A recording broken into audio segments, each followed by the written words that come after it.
Spokane. There, we're on fire. And I enjoyed life. I live in the South Valley, and this community is very close to me. I didn't grow up in the South Valley. I moved from Tramway in Spain to have a fire. This is heaven. So I've been down here living in my South Valley. I love it. Yeah, that's the way people drive. I had to ride a motorcycle, but I don't go this way. I always go south. Okay, that's all about me. So, Margie, ¿cómo estás? My full name is Margarita. My family, I think it was fourth grade decision. I decided to be called Margie. Long story. I was born in Central California, and then I spent 30 years in the Bay Area.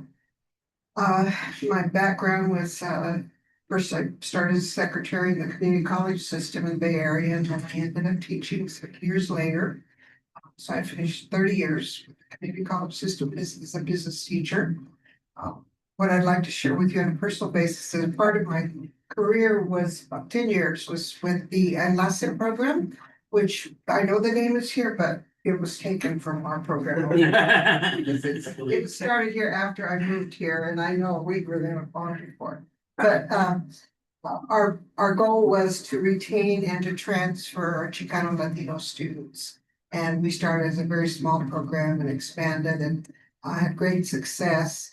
But my personal message to you is that with the student population that you serve, I hope that you'll find it just as gratifying, and then seeing the success stories that come from your hard work in getting our students through our educational system, because it just means so much. I mean, I'm just one of those traditional Chicanas, traditional families, grew up in a small home and worked in the fields. And because the education was able to achieve what I was and also to give back. So that needs to be stressed with your students too. They have to stay in there and you encourage them all along. I want to add something. Margie and I have been on 3 or 4 boards. Yeah, I recruited her. And she's been a blessing everywhere. Well, I've been there almost 10 years, or I think it was 10 years in January. This school year, she was with the veterans, then we went to rebuild it together. And she's been an asset everywhere. That's why I brought her here. Slowing down now. That's about time. It's against speeding tickets. Well, glad to see you here. Mike's not officially a board member, but he's at our board meetings. Fine. Yeah, Mike Beadle, been working with the school, I think 6 months after its first operational year as the business manager. So anything to do with money, including your paychecks, is what I work on. So if you have an issue with those, ask me, I have to go to hold me and I'll take care of it. Who would like to introduce yourself? I'm Chris Eisberg. This is my first board meeting. A little bit about myself. I was a public educator for 34 years. I've been retired now for 4. I started off at Washington Middle School, so I'm really familiar with the population. I grew up here in the South Valley. Yeah. I grew up in the South Valley. This used to be the convent. My house used to be right across the way there. Barbara Armijo, the So you're related to Barbara? Lane is named after. It's one of my best friends growing up. And we just used to kind of walk the hole in the fence there to Gallegos Road, which is across from West Side Community. That's where I lived most of my life, even after I got married. My husband and I moved there, and lived there for a long time. Now I live in Rio Rancho, so trailer to Albuquerque. My educational experience, I was principal at Harrison Middle School. I worked there 10 years, 11 years as the assistant, 3 years as the principal. And during the 3 years that I was there, we enjoyed the highest growth rate of any school in the state at both reading and math. So I'm very cognizant of what it takes to make students grow, that people get students in that area. I think I was thinking about this on the way over here. What made Harrison that kind of special school? Because I think schools grow personalities. And it was just the cohesiveness of the staff, how we all not just got along as a team of teachers, but we were like family. Even today, if something happens to one of the staff members that I worked with 20-some years ago, we all rally and we're all there for each other. And it came from really sharing a set of common core values and really defining them and operationalizing them. So I left there eventually and worked as the special ed director of public schools. And then later as the health and nursing director for Santa Fe Public Schools. And then went back to work with my old boss, Irvin Salvation at Cottonwood Classical Prep as his assistant director. And then right when COVID hit, I got really lucky and ended up at an online school. But I could tell you horror stories about what I did with online schools. Kids need that personal touch and you don't get it. So I left and I retired and been happily at home. So hopefully I can give those. Welcome aboard. Thanks, well, Thank you. yes. How long, or like, when were you at Vernon Public Schools? Oh, gosh. I'd have to look at my resume. I kind of. Because I graduated from Vernon High School Okay. in 2017. I'll look. My dad was. What was his name? No. I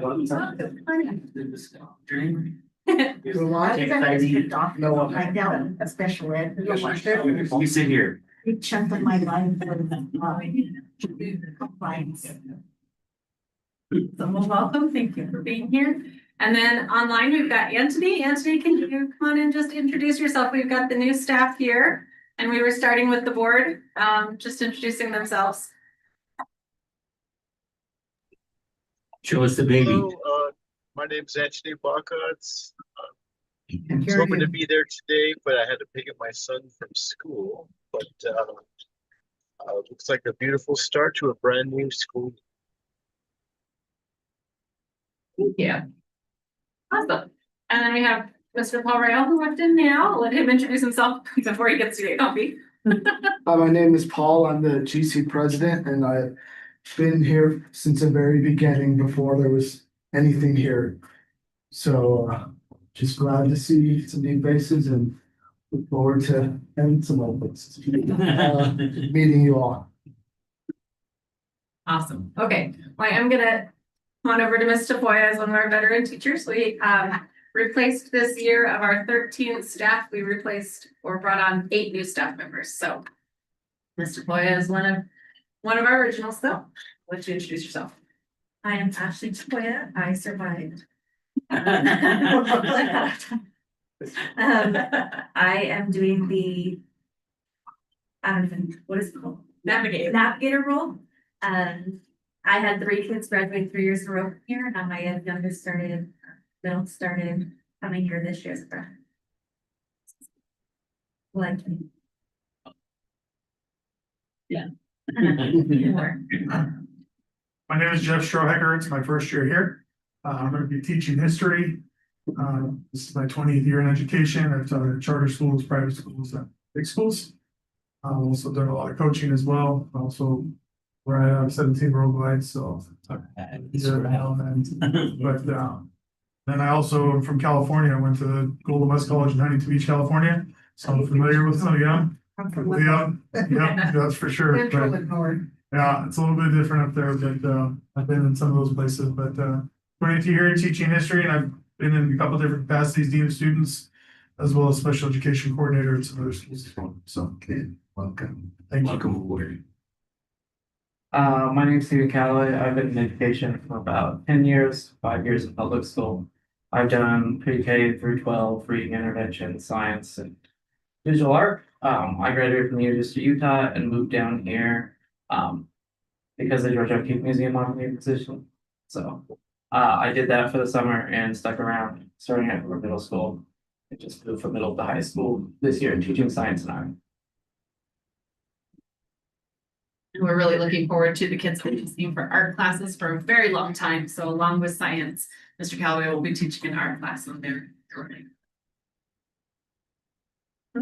Hi, my name is Talia Montoya. I'm born and raised here in Albuquerque, New Mexico. This will be my 5th year as New America Schools full-time social worker. Hi, my name is Liliana. You guys can call me Lily. I was also born and raised here in Albuquerque. I'm the new receptionist. I am also a former student of the school, and I am excited to work with you.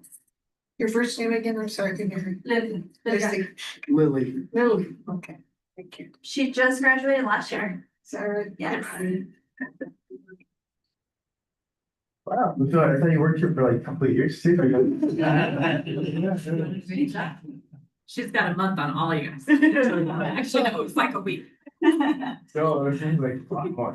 It's all there. I'm Eduardo Sanchez. I am the at-risk coordinator. I'm new.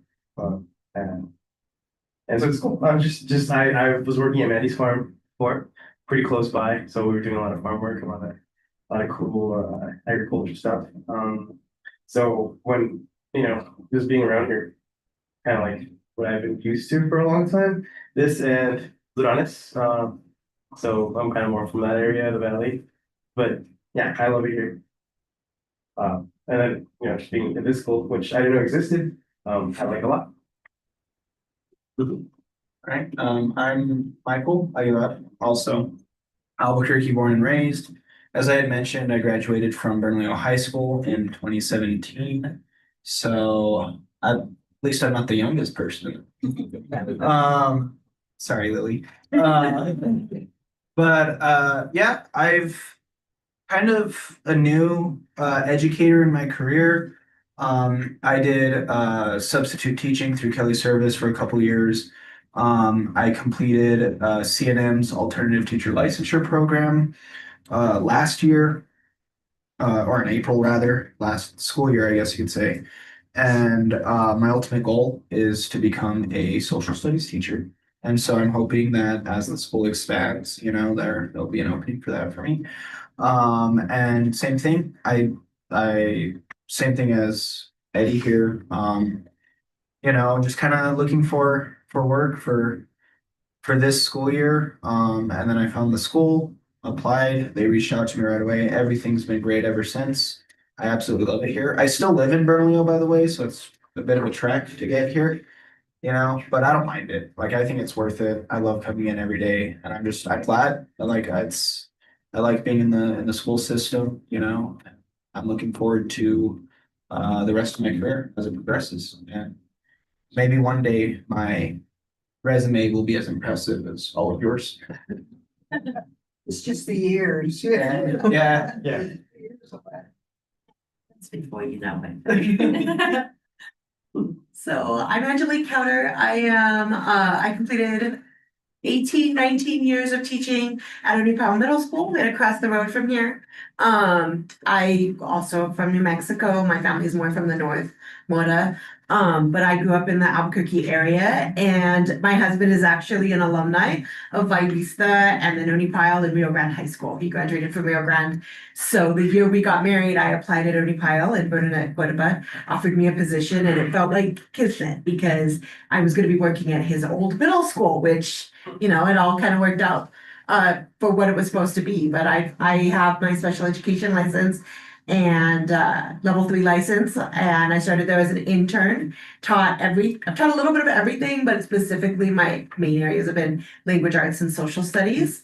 I was the special education head teacher for 8 years at Oni Powell, and just decided I wanted to try something with maybe a little bit older students, something a little bit smaller, and decided to make the move to New America this year. I understand that we're going to try to build in a bilingual program, which I was huge in the bilingual program at Oni Powell. I taught the bilingual SEAL class last year, and we had our biggest group of students ever graduate, or not graduate, but promote with their bilingual SEAL. 35 students, I believe, earned their bilingual SEAL last year in the 8th grade, and the highest number was that we'd ever had with an IEP was 8, and that was all my group. So they all earned their seal successfully.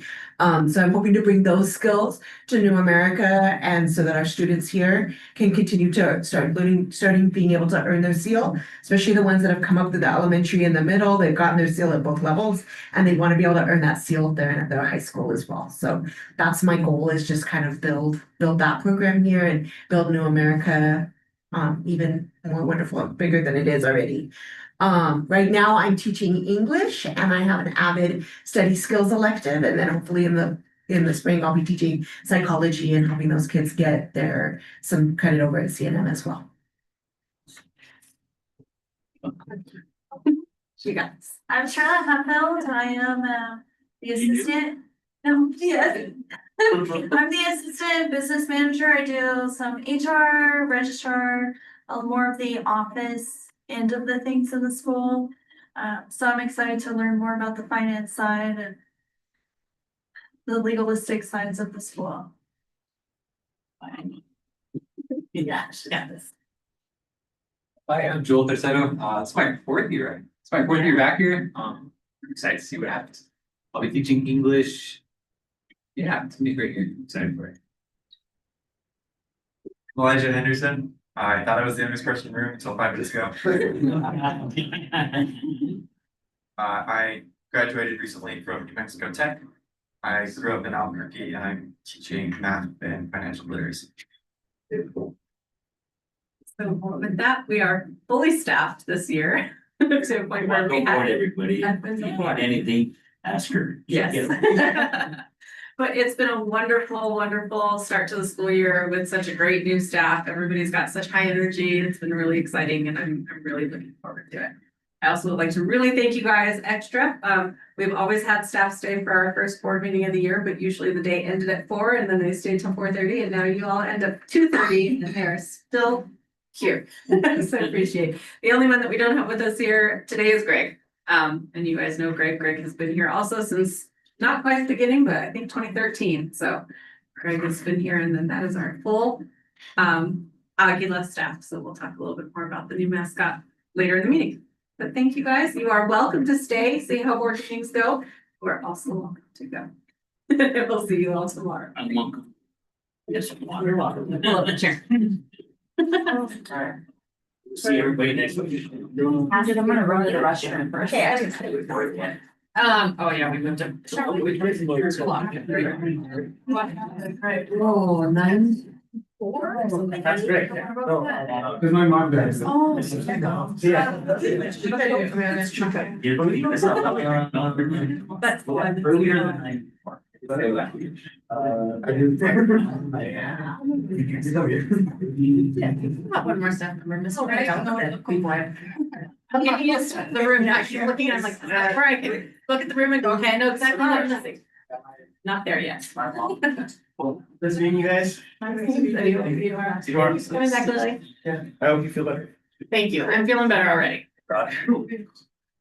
Oh, you do? My mom's 60. As a matter of fact, I have to, what about? Your mom is. Yeah, she started making Yeah, and then. Well, she had her first prior. Yeah, later. 6 years old isn't that. There's 5 years between last one and I feel like that's a good amount. My mom and my stepdad are 10 years apart, and that's a big gap. Now that they're older, I think there feels more because my stepdad's 76. And that feels like a big gap. Here, And 5 is big. we're right on the other side of the. Oh, okay, yeah. Thank you. So I like to talk about her. I usually don't see anything. Drive by them on the. I can't imagine it. Counting like. I would, oh, that should be. I was just curious. Yeah, no, it's. Get it. But children, I know your I dad. have no idea. Yeah, I'm trying to student too. All right, thank My sister was I've heard about. born.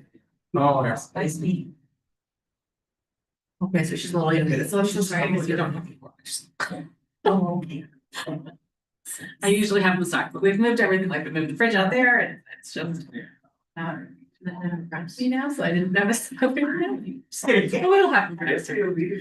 All right, well, as soon as Fred comes back, we can, or we can, I guess, officially get started. Yeah, we should have waters and like some stacks or something. In this case, Yeah. it'll make better decisions When they're not hungry. companies are full and, yeah. Sorry. Nutter butters and any other special requests? Peanut, Reese's peanut butter. Reese's, all the peanut stuff that I don't have at home, I'll have here during meetings that we're starting. All right, well, we didn't officially do a call to order either, we were just introducing, so. Yeah. Start whenever you want to, but want to wait for Fred. Let's see. Yeah, I'll call this meeting to order. 4:55. Our mission statement. The New America School New Mexico works as an educational community to empower and acknowledge the uniqueness in every learner by creating an individualized pathway to educational and social success. We already introduced the staff. So next, can I get a motion to approve the agenda, please? Second by Margie, second. Fred, all those in favor say aye. Aye. Aye. Yeah, that's a good kid. Hey. Hey. Where's the beer? I got an assistant. Beautiful. His mom had some car trouble, so I had to pick him up from school today. So he's joining us. Oh, I love it. Is he flying that in the plane already? Almost. Almost. Have you taken him up or no? Yeah, no, yeah. He flies. He's good. Your wife won't do it. You'll be flying it before you know it. Yep. Next, can I get a motion to approve the minutes of our last meeting, June 17th? So moved. Moved by Fred. The agenda. Yes. Yeah, okay, it's just that. You said yes. Yeah, that's it. Okay, I'm still. So yeah, motion by Fred, second by Me. Margie. All those in favor say aye. Aye. Aye. Right. Now, we're discussion and action regarding our new board member. Well, I'd like to introduce you all to Chris Eisenberg. Could She you- did do a little could you spiel a while say ago, something but about yeah. yourself and where you Sure. come from? You missed that Hear one. that? I know. Missed it. Okay, well, I'll try to remember this. I actually grew up about 2 blocks in that. So were you related to Barbara? No, she was just one of my best friends. We Oh. were friends. since kindergarten. She was on our board for a while. Yeah, she was on. Yeah. I still miss her. We still talk almost every day. I think about her often. Picked up the phone and when something happens. But I grew up probably maybe 500 feet from her house. There used to be a hole in the fence over there by her house. Went through the hole and hit by Eagles Road. Lived right at the house that intersected with the ditch that used to go along there. And lived there pretty much until I was 34 years old. Is it by Locust Road or? Locust? This is, yeah, this is further down. So almost Gallegos ends right where Side Community Center is. And so there's the just right there. I mean, I walked every day, used to walk from there, pilot and graduated from the program. I became a public school teacher and then an administrator. Worked in education for 34 years, was eventually the principal at Harrison Middle School. I was telling them when I was there as the principal, we were the highest growth school of any school in the state for math and reading. Love that community, still engage with those teachers even though I've been gone for 7 years. Left there for the special ed director for Rio Public Schools and then the director for nursing and counseling at Santa Fe Public Schools. And then worked at Conway Classical Sound for 3 years as his assistant director. And then retired from an online school.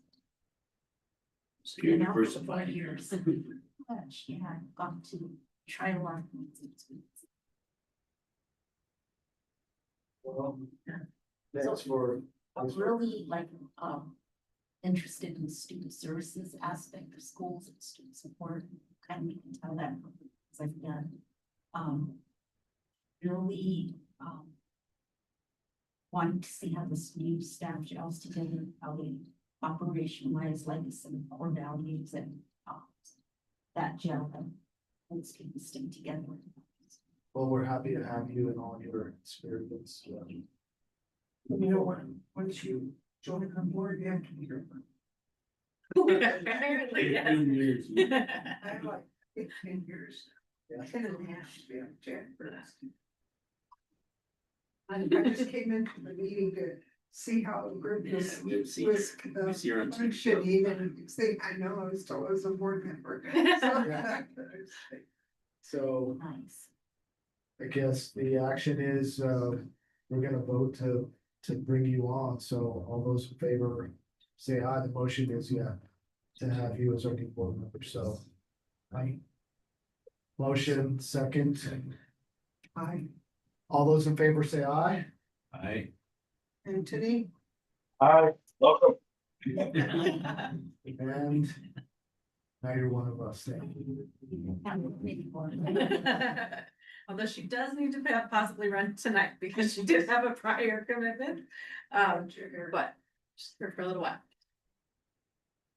Next, we have finances. So we do have 2 months of finances to go over since we did not have a July meeting. June are pretty packed full of information. July, not so much because it's the first month of a new year. It asked to share. Oh, Aaron then asked me. You weren't here. You asked if you Oh, could there share you go. again. Oh,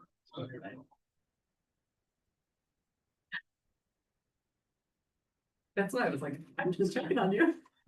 there you go. So starting with the June reports, so just close out the fiscal year.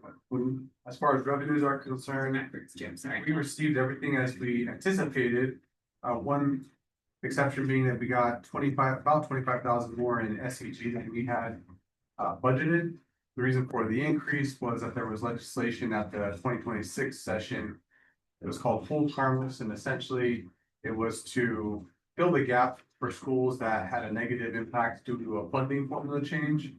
And it was not the entire amount that we were negatively impacted as a school from FY25 to FY26, but the 25,000 was supposed to meet like about a sixth of that amount.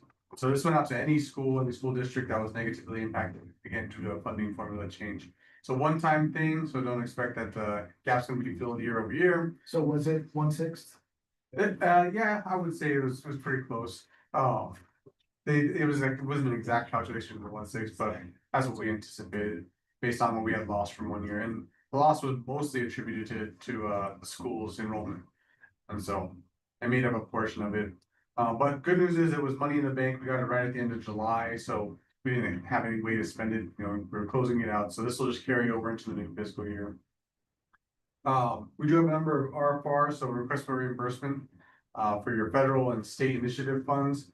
But we did submit everything as captured through June 30th, and everything had been received both from APS and the PED within July.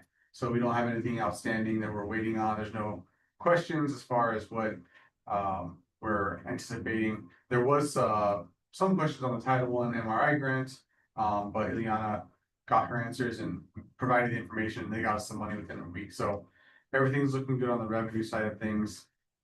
And we close out books with no hitch on that side. Looking at your expenditure report, so line by line and then function by function, we're within compliance. So again, we close out the books. We didn't have the need for any last minute bars, but we got that bar language from the council to do any emergency budget adjustments. So that was not needed, closed out without the need. And then As you can see, we go through the lines, all of them are, the ones in bold are all in a positive or a zero, so that shows our compliance. One thing to note is our operational budget availability at the year end was 682,000. We anticipated about 592,000. And so we're gonna have an increase when we have our draft audit, same as we had like last year.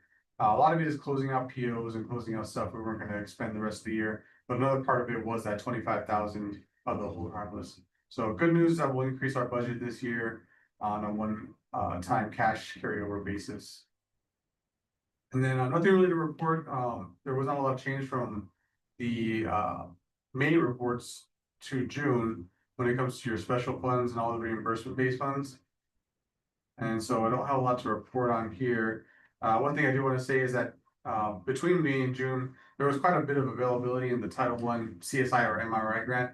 But as you can see, Ileana spent it down to about $280 of the total of 150. So she got it spent down. She had a plan. It wasn't always clear to me. So I was kind of nudging her along the way, but she knew what she was going to do, and she completed and executed. And with that being the first time as I've gone through that process, I had the plan, it just was the execution on it, I was learning, so now I know how I can turn those in a little bit quicker and what I need in order to do that. Paul, I know you're looking through this, I don't think June got printed, I think we just July. You're right. Yeah, and there is a lot of process when it comes to changing that budget, so when your plan changes, you have to get a lot through APS to make those changes reality. So impressive, it was a nice closeout. Always want to point out your capital funds. So SB9 local finished out the year with about 580,000. I skipped over HB33, about 1.26 million in your HB33. So again, we're kind of building those capital funds. Difficult to spend when you don't own the land or the building or the portables essentially. But that does build up. So if there isn't sort of major facility thoughts in the future, we have some capital to lean on. I've been doing some spending on that now. So let me ask questions. Rent the portables, right? Yes, and the land. Portables, they won't sell them to us. We tried, so they know they have a good deal because they're just getting money every month, and they'd rather do that than have us buy them. So kind of stuck. We have in the past thought about getting new ones from a different company, but as of right now, yeah, we're still. Yeah.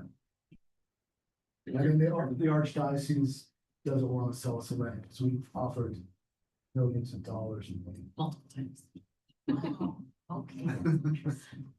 Yeah, a couple of difficult things that we thought through and have to think through and continue. So you lease this building from the land archdiocese, Yep. or do they? We do the land and then we build this for Will Scott. close. Yeah. Except for the gym. Yeah. Yeah, the gym is ours. We had to, I suppose we could take it down, move it. Yeah.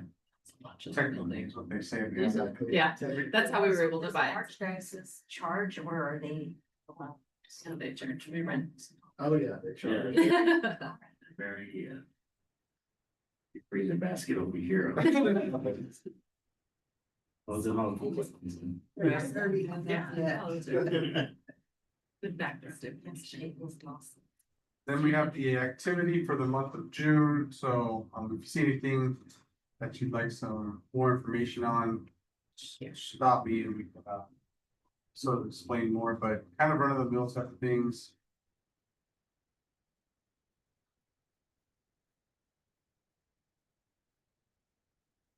Yeah, if you see on page 12, you can see Archdiocese of Santa Fe. And how much it shows, you know. That's our monthly lease payments. Yeah. $9,800. Classic Catholic thieves. Is it a long region to acquire and build and permit? Enrollment.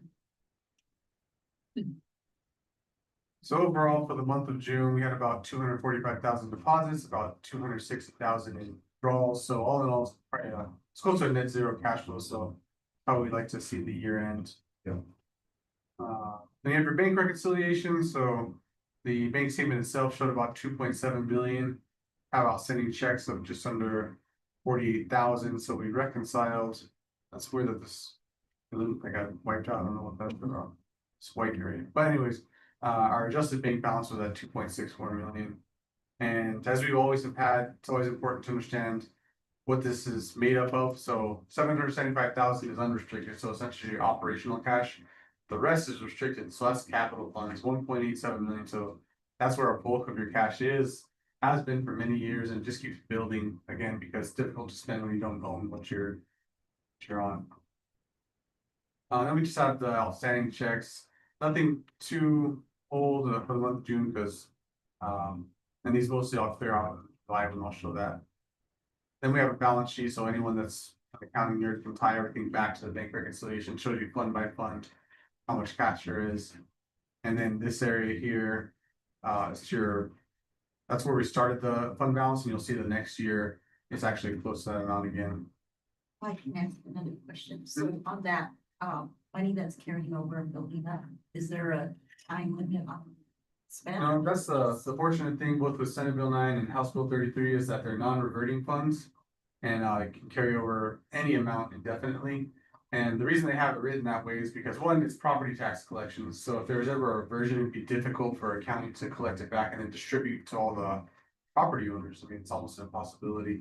The other part of it is that there's an understanding that a lot of schools and school districts build that money over many years because they need to have multiple years to have any significance to do a major project. So a small school district collecting property tax won't be able to use that year's money.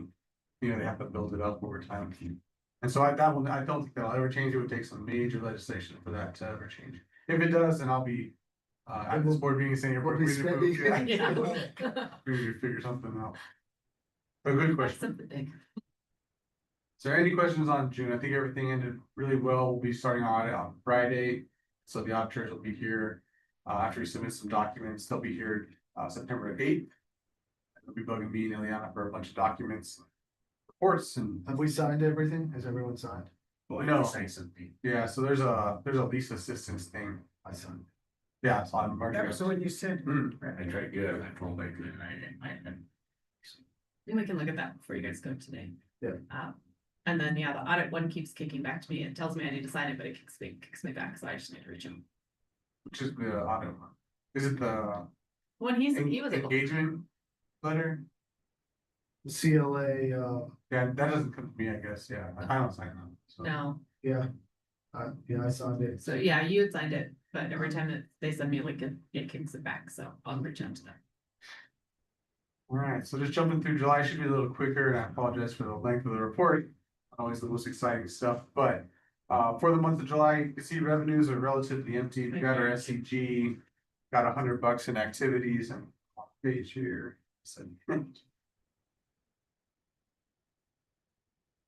Actually, you just signed. Thank you. You're right on, thanks. Yes, sir. Cool. Now, great page. So as you see, the actuals, the list is much shorter of the revenue sources we have and the amounts that we received in the middle column there. Low. So again, first month of the year, we don't have a lot of cash flow other than our main source of funding. But that will populate and get larger as we go on through the year, as always. And then expenditures again, going to be not much to report on because the main reason is these salaries areas. They're not populated. Most of your staff didn't start till August, so we're not going to have anything on the July report to have on. But as I was telling Fred in the finance committee, the August reports that will be out in September, those will be really telling as far as how we're starting the year and what it looks like against our budget. And do we need to make any adjustments or how much wiggle room we have? I think we built a pretty solid budget, and I think Ileana stuck to it for the most part. But again, the reports will be telling as well. Yeah, we did. We brought in what we had budgeted for. We were lucky though, in that we did find a number of veteran teachers who have been doing this for a good while, so they do cost more, so we'll see where that evens out, but we also ended up with some brand new ones, and we typically, when we budget right at that level too, but we've got the basic unit. So we have 7 new staff members. 8 new staff members altogether. How many? Well, we replaced. Yes, we replaced all the teaching staff with the exception of Mr. Tissetto. So we did replace one 2, 3, 4, 5, 6, 7. And one of those teaching positions was redistributed. Oh, and then 8 if you count. We lost Marisol in December. She resigned in December. So we finally rehired the front desk receptionist. And then one of the extra teaching positions we reallocated into 2 EAs, and part of that EA is paid through the hours coordinator is paid through that MRI grant. So there's kind of, again, I'm not gonna report on the expenditures that are there for some information, but it's not really telling till the year really starts getting underway.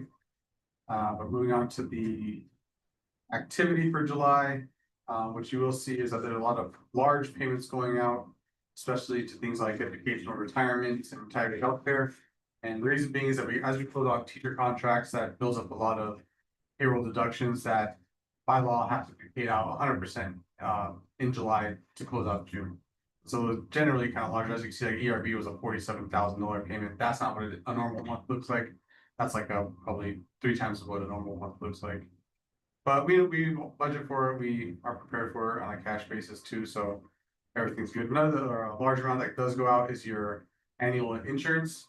The insurance for your building, for the board, for students, staff, everything you could think. It costs you about 56 grand this year. So yeah, we the average for the state, just to let you know, was like something like 13% insurance premiums increase for this purpose. And a lot of it had to do with a lot of claims on the not only the medical side, but on like the lawsuit side. That's what they told us. But as you can see, because of these large payments out, we had a negative cash flow, about 184 in deposits with about 268 in withdrawals. And then when last month we didn't have any POs, we closed all the POs, but now we have the new ones. You can see there's the Archdiocese, Center Land, CSDC had the improvements on this building, so we're in the last few months, I guess, of paying off the was 22 Beacon now. Yeah, But I think it ends in May. 27. Yeah, May of 27. So that'll be all done and before the end of this year. And there's a William Scotsman, all the leases for all the number of portables you see out there. And then we opened up all the POs for everything else that we do on a monthly basis, like utilities, planned expenditures for supplies and things through Amazon, and Staples, all that good stuff. You'll see Ileana's name on here quite a bit, but she establishes reimbursements to herself, mainly because the school closed its purchasing cards last year. Reason being is that there was less staff and less ability to have internal controls over that credit card. And so they closed that out. You know, we can look at having a purchasing card in the future if the school expands, if you have more administrative ability. But generally, it's just Ileana charging it to her card and getting reimbursed. We try to get her money back in time.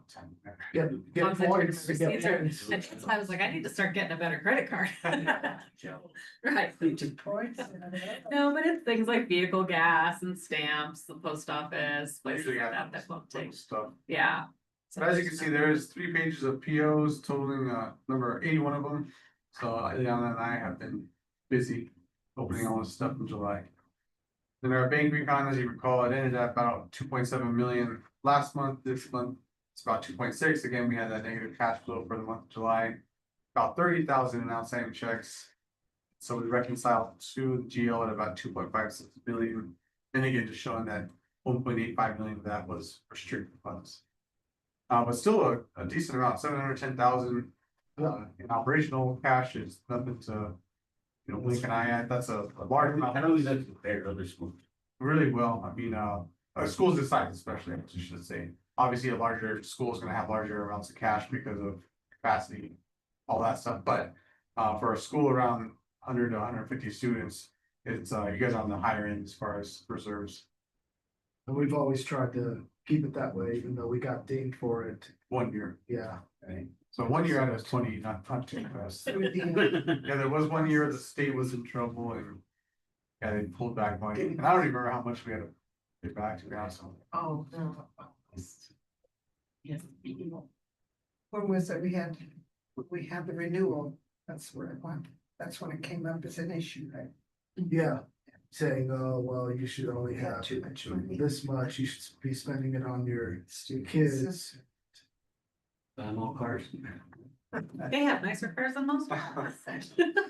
Yeah, so that is that's a governing council sort of philosophical thing to think about. How much cash do we want that's appropriate, what's too much cash? And kind of always something we kind of Our find. percentage, that's Is what the it- rent Does the state look at a, The state likes to see like a 3 to 5%, and you've hovered closer to 20 Yeah, at that's times. too small for me, it's too small, I don't know. Just, I mean, if anything happens, you don't have the money to take care of it. And a big part of it too is if you have a rapid decrease in enrollment, so if you have high mobility, it could drastically affect your SEG 1 year to the next, and if you have to write on your carryover, it's gonna come down, and you can build it back up, obviously. Yeah. That's one reason I think it's appropriate to have it. Right, But, and since we lost the night program and the adults, we have struggled with enrollment, so it is good to have that backup. But the thing to keep in mind, if you do go to be a state charter as opposed to APS, is that the new performance framework indicates 5% reserve minimum. They don't have a maximum. So they might, say why so much, but they won't affect you unless you drop below 5%. No, we voted last month or June to stay with APS. Oh, okay. Yeah. So you got Why we're staying with APS, yeah. So we talked about last month, they've actually been really supportive throughout the years that I've been here. They are doing a lot of restructuring with APS. That would be coordinated. They have a new, like the guy that's in charge of charter schools now is new, and he was a charter leader, so he comes to it with a little bit different eye than our previous authorizer did. So he has really done a lot, even he's only been there, I think, 2 months now, or he started maybe June 1st. And he's just done a lot with offering. His name is Doug Wine. Okay. He was out at he was the one in the East Mountains. East Mountain. He was at East Mountain. And then he was with some of the Catholic schools for a while. So he's got a long history of being a charter leader. So I think he comes to it from the eye of how can we what kind of support do they need? How can we lift some of this administrative burden? And I'll talk a little bit about that in my admin report. I'll start doing a renewal update now as we get closer. But the support that I've felt from APS since I started here has been it's been good. And for me, one of the things that I felt strongly about was that as I was learning my new role, learning things like how to write my own title applications and things like that wasn't something that I was ready to take on, and APS does do those things for us. So because they do a lot of those things, and until I am more comfortable in the role and like, okay, I can do this day to day, now let me learn some of these other bigger things, I felt like the support that I was getting from them was positive. They did try to shut us down a few years ago, though. They did. I was not here for that. Yes. But we went through it. It was fun. How special ed department been supportive, because of my experience, I've been both with the state as a Yeah. charter school person and with APS, and special ed was pretty problematic, so maybe how that's going. Special ed is going to be interesting. Special ed, through the years again that I've been here, has been very supportive. We had Patricia Espinosa. She was the charter liaison for APS charters, and she was great. She was always a phone call, a text message away. She was here. She audited. She would look at things before they went to the state. She was wonderful. I'm not sure exactly what happened. They had posted the position. She left. So they have a new person now, and we haven't worked with him yet. So I'm not sure what that's going to look like. But in the last 4 years, because special ed is also my background, and I've been working with Ashley, and we've really gotten our special ed program to a spot where it's strong. We had come in where we were not very compliant historically. We were meeting the marks, but we weren't outshining anything. And we've gotten much better on our site visits in that time with the support that APS has. So I think that we're really strong on our own. And while there may be a little bit of change coming, I think that we can hold our own in this one, especially at the department. So excited. That was my big thing when I first came on. When Latricia brought me in, and I wasn't doing any of the directors, or really the principal should be it. It was an assistant principal role, and she was like focused on special ed. So that being my expertise, I really did, and we've come along. All right, so just to point out the outstanding items, We did have one checked little battery shop. We fixed the little vehicle we have out there and provided a battery. Didn't cash their check, so just have to figure out what that's about. The rest of them were all issued end of July, so I just wait to be cashed early August. Then again, here's the balance sheet. And it's actually showing over 700,000 fund balance in the operational fund. And remember, we had anticipated 592. This has to be an audited figure first before we can increase our budget, but it will be an increase, I can promise that, and over 100K most likely. But all in all, I think it's looking good. There's no budget adjustment requests for this month. Not sure of any that'll come maybe next month. Got audit going on, and now we just need Fred's signature on lease assistance, which will be due Friday. I can download the DocuSign and have you print it. It's I Do that. Other than that, I stand for any questions, and a lot of info. Questions, anyone?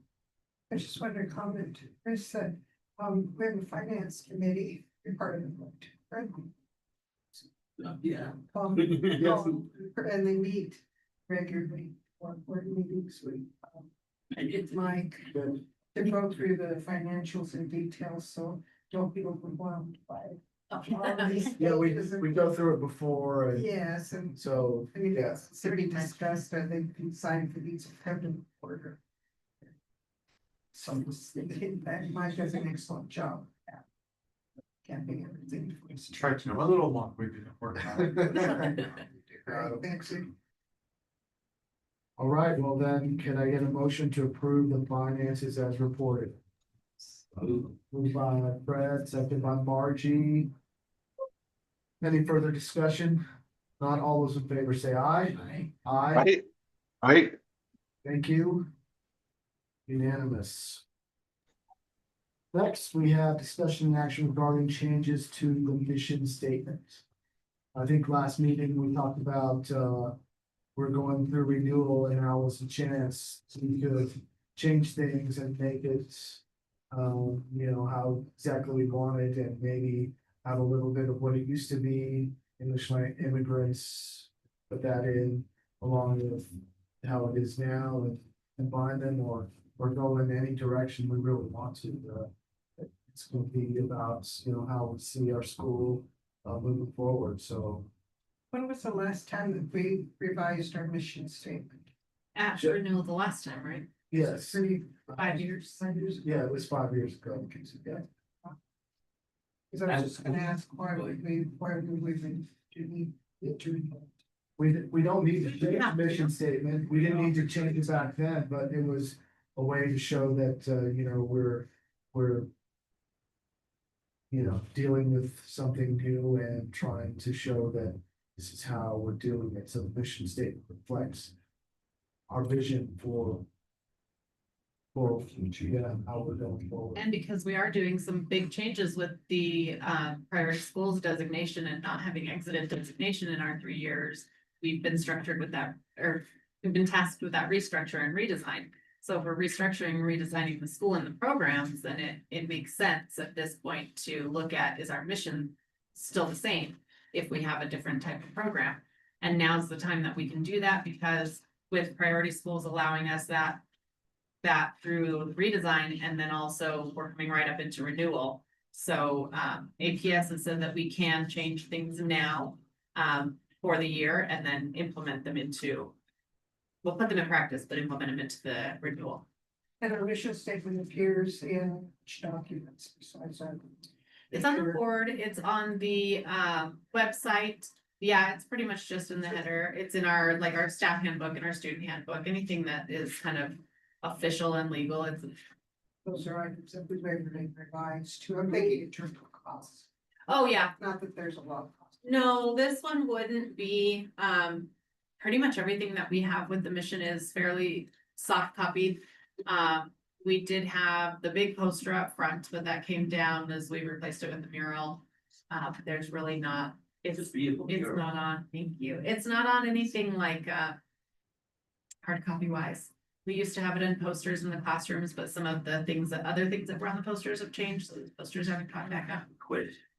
How many immigrants in ESL percent of the. So typically we have about, and I don't have the numbers for you off the top of my head, but I can have them for next meeting. We have about a handful of new immigrants each year, so about 5 to 7 each year. To me, this is targeted for it, which is, initially we had a lot of it. A lot of ESL. Yeah. And I've noticed it kind of changing. It has. No. That's my observation, but again, we have honors and stuff like that. I noticed a lot of families are more local South Valley people than immigrants and so forth. We still have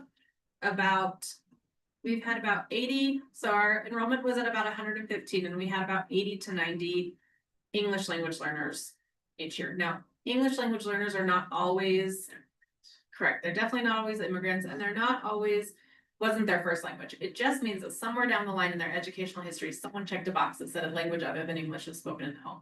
So we do have students who are English language learners who don't speak Spanish, so English is the only thing they've ever known. But we do have a high population of students who another language is spoken. I mean, this is targeting our old. Well, this top one, so we talked about this one last month. This top one is kind of based off of what we redid with the graduate profile that we approved in June. And this was based off of what we did so many surveys, and Anthony, I know you asked about putting those together in a picture form. I did not do that, but I will, because I do have all that data. We did surveys. We did surveys out in the community. We did surveys of families. We did surveys. I did surveys of you all the year before.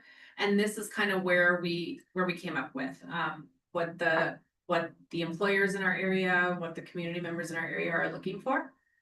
That's this first part here.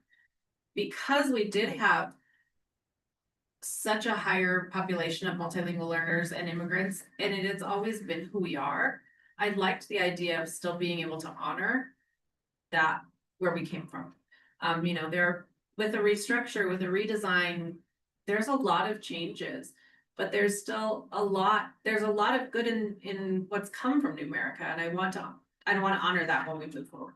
So that was kind of some things here that we've kept, because I think that is important. Yeah, I don't agree that immigrants need someplace to come. They feel comfortable. And that's it. I think somewhere they feel comfortable. And I know a lot of students always ask, oh, it doesn't went there. Or, yeah. The bank, the Eagle Credit Union, one of the guys that works there went here. Yeah. So it's good to hear. Yeah. People have success out here. So that's kind of what I put together with this document, was kind of alignment to our brand new graduate profile that's required by the state. And this is all based off of survey data. Then these other ones were kind of my, and so as someone who had worked here when it was focused on immigrant students, I had my thoughts on wanting to honor that. Bringing that all together did make it a little long and a little long-winded. So that's why we had said we would spend June, July, kind of looking through it, coming to this meeting with ideas if we were ready to move on a mission that was a little less wordy, because that one is long. Yeah, yeah, I'm good. I mean, yeah, I don't like it to be too. Kind of read it. Yeah, exactly. We're just gonna. Yeah. So it needs to be clear, concise, and not too long. Yeah. I think that was one of the focuses too for our last mission statement too. Yeah. To keep it that way. Yeah. So yeah, I like our families in there and underserved students. And yes. Focus on Yeah. local ones. Yeah. So. Yeah, honoring previous missions while looking toward the future. It's good. Yeah, the second paragraph, I like that.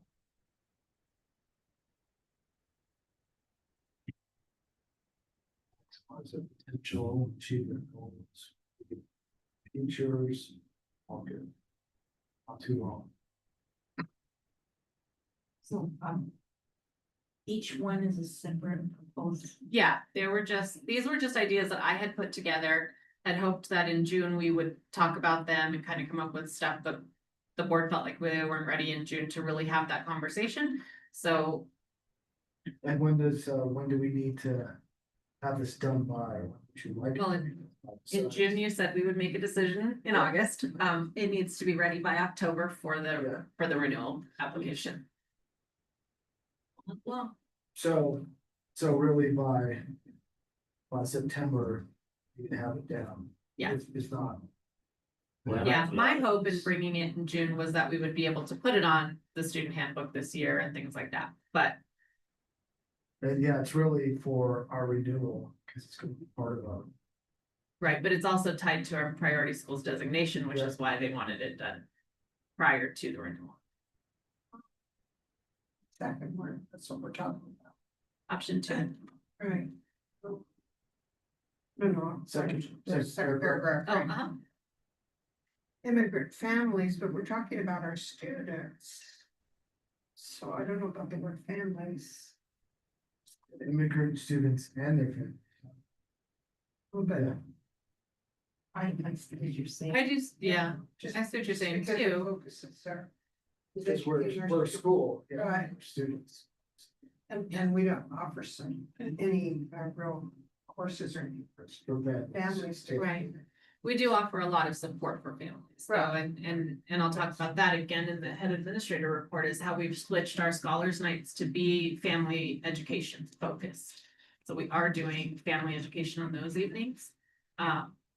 So family support, Yeah, be more in focus. Because you're not just with. right.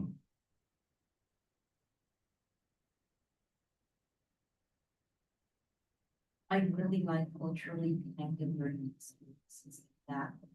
The second. Yeah.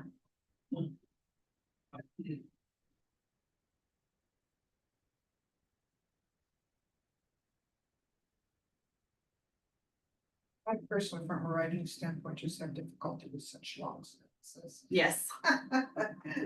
Business writing standpoint. Oh, I agree. But still. Semicolon. Well, and the punctuation does make a difference. I saw a couple of these others from punctuation. Feel great is. She would like, I count on it. Oh, that's Yeah, it. you Hand me gotta that- But you hand me that packet that's there in front of you. Wait. I'm just gonna wipe that against. Two. Yes, you know. Multilingual learners, immigrant students, and historically underserved students. We just change families to students, and then we do mention. Immigrant. Providing support for them somewhere else. Well, it does mention their families down there. And so the families and everything. So we Yeah. change families on top to students, and we still have families down below. Yes, that's okay. Yeah. Just make it shorter. You know, It is all one sentence. run on sentence, that's what my teacher are. Yeah. Well, it's not really run on. It's not, it's just very Well, long. it's just long. The punctuation is fine in this one. It's just long. And in a place like here, Letterhead, you know, should be size. Yes. So. Maximizing their potential is to be the same as achieving their goals and creating. Issues, I don't know, and that's what it. Because. Again, with maximizing. Sure. Yeah, I mean, this is for everybody to work through. Yeah. Well, I like that it says communities in there, Right. because. Our community is important, the school is here for everyone around, all the students who come here and their whatever cousins and brothers and Yeah. sisters, and whatever, in the beginning, even mothers and daughters, and, you know, because we had over 21, so we're serving, we hope to serve the community. That's something that I want to maybe focus on, is, yeah, the community can count on us if they need us. You know, we have we have a kitchen there. They possibly use that for some of their functions, you know, and in doing so promote our school, because they know, oh, that's a school that we went to and whatever had lunch there, dinner there or had something gathering there, the kitchen, yeah, we were able to use it and so on and so forth.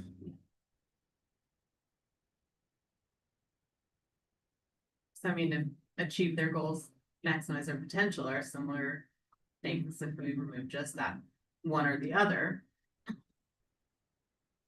Yes. Yeah.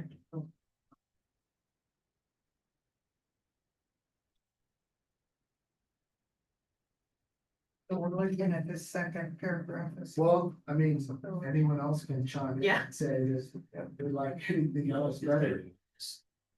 Yeah. That's. Right. And also the fact that it honors our previous mission. Right. Well, both, future. yeah, both this one, then the one that's option 2, we're also trying to. And I think it was that honor the uniqueness of every learner, Yeah, comes from current. that's from this one here, the second. Because for for a long time it was. Empowering. Yeah, And then that's option 2, is it new immigrants or just immigrants? What was that? On option 2, I would use new. or Oh. just immigrants. yeah, just. Whether they're new or not, doesn't matter, right? Yeah, I think our first mission, our original mission said new immigrant. They can be to now maximize their potential that achieve their goals as more like. It's like stronger and some doing versus maximize potential. Or actions, Yeah. aspirations.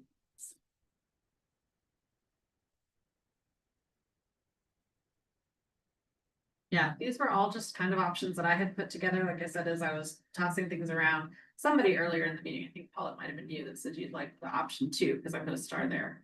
Well, Somebody said that one. I meant, yeah, no, I meant paragraph. Oh, second paragraph, okay. Gotcha. So could we say that we're all kind of leaning towards number 2, is that true? Paragraph 2. Paragraph 2. Yes. Would that be? I think it's great, maybe a little bit of editing that we mentioned, but I think it's nice and short and sweet. Second paragraph is one. Yeah. Yes. We do it. Empower. That's good.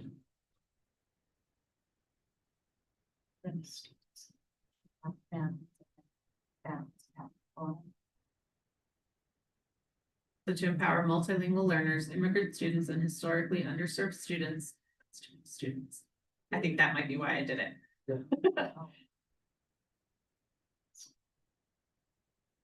Well, you could say immigrant and historically. Yeah. Is to empower multilingual learners, immigrant and historically underserved students with the educational tools, individualized support, and culturally connected learning experiences needed to achieve their goals and create meaningful futures for themselves, their families, and their communities. So you're taking out maximize their potential. Yeah, we said one or the other, maximize their potential or achieve their goals. That different. Yeah. I like maximize your potential. You like maximize the potential? Instead of achieve their goals. Yeah, because your potential, like, it's a lot more than it's a lot more open than achieving your goals. I agree. The A's are better, maximize it. Do students have like do they have set goals for themselves in the year, or how do they know that they've gotten to where they tend to get to? Yeah, no, they do, and we meet in their advisory each week to Yeah. go over where their goals are and how they're making. What they focus really on is their goals towards graduation. And then we utilize like CNM and CEC to get their post-secondary stuff, because we don't have enough teachers and enrollment here to do the paths towards different post-secondary type things. But I guess when I put achieve goals, I was thinking like bigger, not just here at school. Yeah. So I mean, yeah, we could keep them both still, maximize their potential, achieve their goals, and create futures for themselves. Because they have a goal, but not necessarily maximize their potential. That's the other side of it. I hear I you. think if you build up about it, then maybe take out achieve your goals. And that doesn't help us. Achieving Academic goals. Goals and that.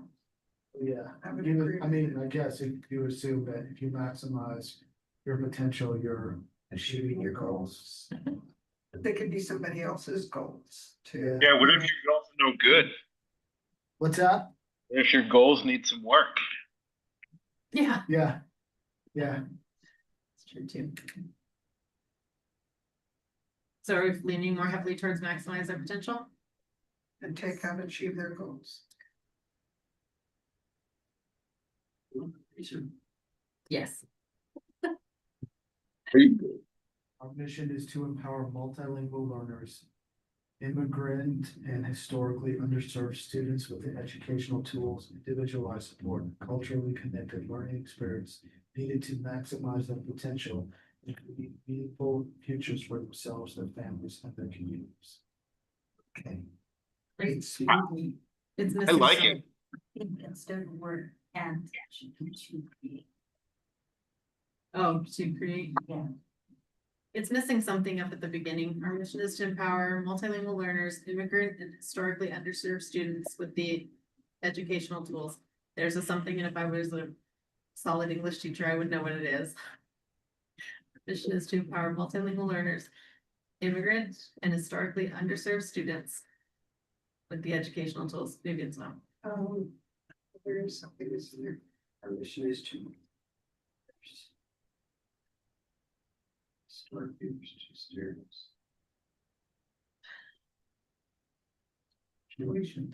I think it's a. No, it's a subject or an object. It's a. Immigrant group start.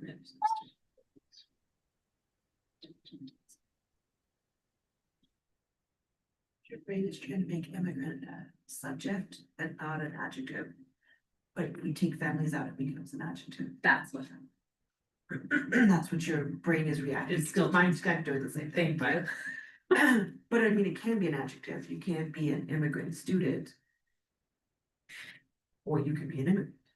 So it can be. Correct. It can be a qualifier. or it Thank can be a Subject. Immigrant students. Something.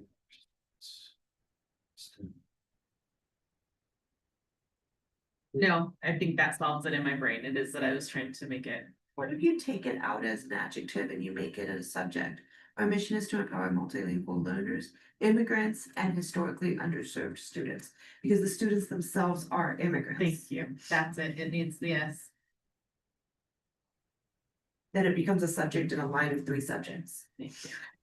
This is what we needed. English 101. What was that, Anthony? This is the conversation we needed. Yeah. So then my question with this becomes, are we leaving out more traditional students? Are we leaving out anybody else in here? Yeah, we don't want to leave out. I don't want to leave out anyone. I thought about a qualifier before historically. It's say and other historically underserved students. So you're looking at other students, like students from poor academic backgrounds, students from We have students who are. first generation graduates, things like that, other historically underserved students, like what we have a lot of in the valley. Yeah. Yeah.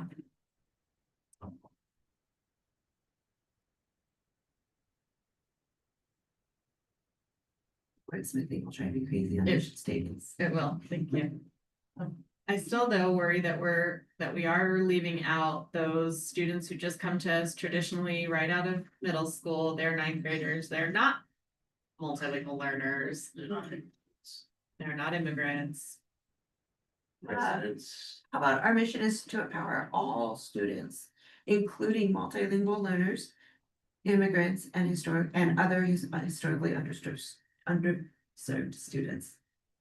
So put all learners in there, and then you're qualifying as we include these others as well. we include these others as points we want to point out. All students, including Multilingual learners, immigrants, and other historically I keep wanting to say undeserved, underserved students with the educational tools and individualized support. Yeah, I don't know if we other. Historical, it's historical. I might not once we added the other stuff. Why don't you add the all learners, then Right, add the and others that's your and goal. as needed. Our mission is to empower all students, including multilingual learners, immigrants, and historically underserved students with the educational tools, individualized support, and culturally connected learning experience needed to maximize their potential. And create futures. And or two. That's what. Culturally connected learning experiences needed to create meaningful futures for themselves, their families, and their communities. I think it is too. Right, that's an intent to create new futures.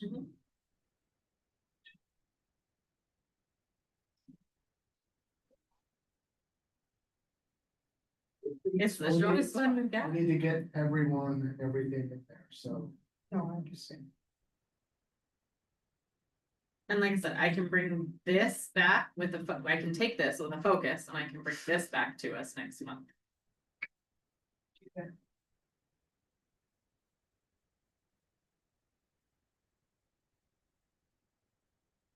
So are we at a point where we're wordsmithing and we wanna, Yeah, I think it's. Which is to our all students, including multilingual learners. Grades. And historically underserved students with educational tools, individualized support, cultural experiences needed to maximize their potential to create meaningful and to create meaningful futures for themselves, their families. Makes sense to me. It's just. yeah, It's just on, but that's me. are we happy with it? Yeah, pretty large. Anthony, what do you think? Changing the timer. Just about, will you read a lot? Our mission is to empower all students, including multilingual learners, immigrants, and historically underserved students with the educational tools, individualized support, and culturally connected learning experiences needed to maximize their potential and to create meaningful futures for themselves, their families, and their communities. It sounds very good. Pretty solid start. I'll start. So we want to see it again next month. Yeah. I don't know, what I mean, it's pretty close. Yeah, Like, it's pretty dang close. So. yeah, I think we're in a good spot. Yeah, but then now we have this, so from this, we can change it a little and, We can. yeah, and then by next, we'll have a thought. Yeah. Awesome.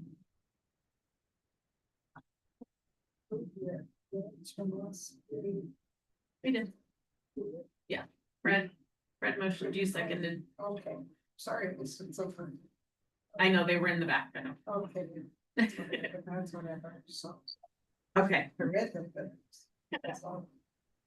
So I don't know, the only action is that we're going to continue on next month and we've kind of got it down to what we think is something that'll work. We'll revisit it next month, sounds good. so. So no really voting or action. No action, yeah. Okay. So next we have discussion and action regarding possible changes to legal counsel. I didn't know if we were doing this in closed session or regular. No, it doesn't have to be a closed session. And I did get a message from Dan Hill with DMH Law is stuck in another meeting, so he was gonna be here to answer questions, but he is glad to answer questions. The PSA that they sent out is pretty explanatory, talks about a lot of the things that he does. So essentially, again, as we're looking at really doing a lot of restructuring and a lot of redesign for the school, legal has been one of the things that Susan and I have had a hard time being on the same page about a lot of the direction that the school is moving. Susan is an incredible lawyer. I value her input. She's been with the school from the very beginning. Almost. Yeah, almost from the beginning. So she's been around a long time. But I don't think that she was necessarily in agreement with some of the direction we were headed with the restructure and redesign. And to her, not defense, but neither were some of the other lawyers. Some of the other lawyers also had some issue with what Priority Schools was asking us to do. Including Dan. Yeah, including the one that I've talked to that's looking at, which is Dan Hill. He also had some issues with it. As did I, yeah. Are they all part of the same firm? No. No. You're talking about different firms. They are different firms. So I just, yeah, just to let you know, I didn't like that Priority Schools was telling us what we were supposed to do when we already had something that told us what we were supposed to do. They're trying to supersede that and say, no, this is what you have to do, but it already says what we have to do. So I had issue with that, and Susan had issue with that, and Dan had issue with, or does have issue with that. And so, yeah, it was just hard for me. I didn't like it at all, not even one bit. well, that wasn't. So Priority Schools is saying that you've been doing the same thing at your school for 3 years with support, and you're Yep. not making the gains that we want to see. So what can you do, and how can we support you to do something different? So they gave you an option. You could close your school. You could do a redesign. How much You of an could option? do a restart. So redesign, when we looked at in building our graduate profile, what the community really wanted to see from a school, we thought, well, we can do a redesign and we can bring this in. Albuquerque Public Schools has done this. A number of other schools have done this where they've gone through a redesign process that starts with a clean slate, where they do make everybody reapply for their jobs. They go through this. A Priority School says, yes, you can do that. Susan and Dan and there's another third lawyer that is pretty big in the charter communities here in Albuquerque, all said, well, that School Personnel Act doesn't say that you can do that. So it was a point of contention. Is that why there's a turnover then? That was the turnover. So it was strategical, the turnover that we had. But it did come from the redesign. So that alone is not why we're looking at new legal counsel. But multiple people had issue with, no, you can't just make everybody do that. Susan also said, well, you can't just redesign your school. You have a contract that says what you're going to do. That's right. But APS was like, yes, you can go ahead and do this. It's why we talked in June about who we wanted to renew with. So APS says, yes, this is what Priority Schools is doing. They've offered this to lots of people. We can support you and will allow you to do these things outside of your contract, make the changes, and then bring them official through your renewal piece. So APS was supportive of that. The state has been supportive of that. I said we want to bring in a bilingual program. I wasn't able to find a bilingual teacher this year, so we may have to do a grow our own. Mr. Tercero is looking into taking La Prueba, which is a really difficult test in Spanish so that he can teach in both languages. So we may have to go that route in order to bring the bilingual program in, but we are bringing in the bilingual seal by bringing in experts in bilingual seal and really making some other changes. But one of the sticking points with the redesign was staffing. So I said, okay, that's fine. I won't make everybody reapply for their jobs, but I laid out, this is what our redesign looks like. I laid that out to staff and I said, this is going to be it's going to be a tough year. We're doing this redesign. We're going through renewal. Like, this is going to take everybody being all in. And if you are all in, then I absolutely want you here. And the teachers made their choices. Many of them made choices to move. Some moved far back, way up north. Some stayed home. One's having a baby. Like, there were lots of different reasons for not coming back. But it did allow us, it allowed me to do what I needed to do with staff without going against legal advice. So that was that. They did it on their own. Yeah. Knowing what was coming and they didn't, they were fully Right. vested in it, so they went their own way, which is the end result is the same. But Yeah. We'll do that. But again, that's not why we're looking at legal counsel. It's been a difficult relationship. Susan and I haven't always been on the same page. And I know that, most everybody in this room has been there when conversations have been tense. But as I'm again learning my role, I need to be able to be comfortable with legal counsel that we have, especially going into a renewal. And I think that while I'm looking at it strategically, a big piece of this is budgetary. Susan and Charter Law Office charges by the hour for whatever support they provide. Dan Hill and DMH does a flat rate. So going into a renewal year, going into a redesign year, all of those things, having legal counsel with a flat rate, I felt would be really supportive. And when I'm looking at having to cut a teacher, I felt that it was important to look at everything we were spending money on. And that included legal counsel. It's also like, we've talked about cutting back. We cut out one of the printers. We talked a couple of months ago about all the different leases that we had on printers and copies. And so I've really taken a look at everything that the school is spending money on. And with Dan Hill being willing to come in at a flat rate, and willing to bring his rate down and still provide the services, knowing that we're a small school, he was willing to bring his rate even a little bit lower than what he typically does. And his proposed service agreement would come in under what we typically pay Charter Law Office in a non-renewal. So. Tread lightly. From my point of view, it doesn't have to do with budget, because I know we have the money and a good attorney is worth whatever you pay them. And she's always given us good advice and always been there for us, so. She has experience. Yeah, so Eliana's looking at it a different way and I'm looking at it a different way. And do we have a resume on?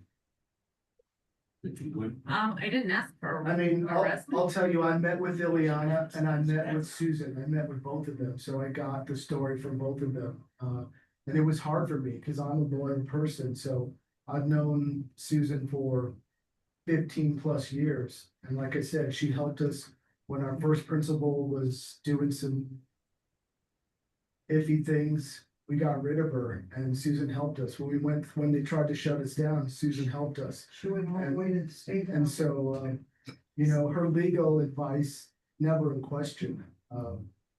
So again, I'm gonna just kind of put some stuff out there. My husband's an attorney, my daughter's an attorney, my son-in-law's an attorney, my sister's an attorney. My whole life is about that. Okay, so it always, yeah, we got a whole argument at my house. Based on that, I have experience with Susan as well, and I worked with her at 3 different schools. And often would leave a meeting and then process the legal advice that we've been given with experts in my life, and very competent experts. My husband's been a judge, so like I feel real confident about the kind of feedback I get from them. I have not been pleased with I have not been pleased with her in my experience. I feel like she makes up her mind on something and she goes with that and doesn't always collaborate with her clients and look at the best interest of everybody that's involved in the input of the decision. And I get that lawyers have to be headstrong because they create their opinion and then they have to do all the supporting documentation, be able to argue it. But I feel like many times my experience with her is that she's already made up her mind before she's had the consultation, and to the detriment of some things that I think could have gone better at least 2 different sites that I would at. So I feel like we should support our administrator and have the administrator feel comfortable with the person that they're gonna get legal advice that's gonna stick with them for a long time, and they have to live with them, and they have to implement every day. That has not been my experience. Yeah, I agree that they need to be in step with each other. And speaking with Susan, she said she has no hard feelings towards anyone, Ileana or ourselves. And she'd be happy to recommend Dan Hill, and she'd be happy to talk with him and fill him in on the history of everything that we've done and we've gone through. And if ever there needs to be a time when she can help us again, she will. So, and she, you know, she said herself that she didn't know she would have signed the contract to keep forward, because she felt the same stuff, some of the same stuff. So, it is what it is, and, you know, like So I there's a said, possibility she was not come back with us. well, she told me that, yeah, that there was, yeah, she was thinking seriously about not signing it, I mean, I just But- think that there's a problem with the relationship, which is what I'm yeah, hearing.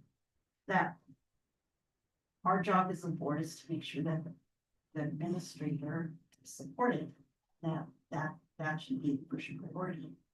And again, I have experience with her, so I I know she's, a little bit more. she can be, to me, I appreciated her straightforwardness, just telling me like it is, you know.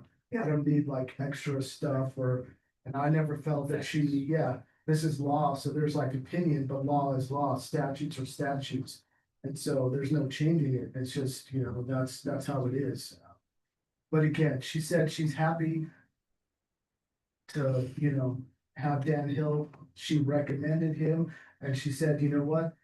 His thinking and my thinking, they're pretty much the same.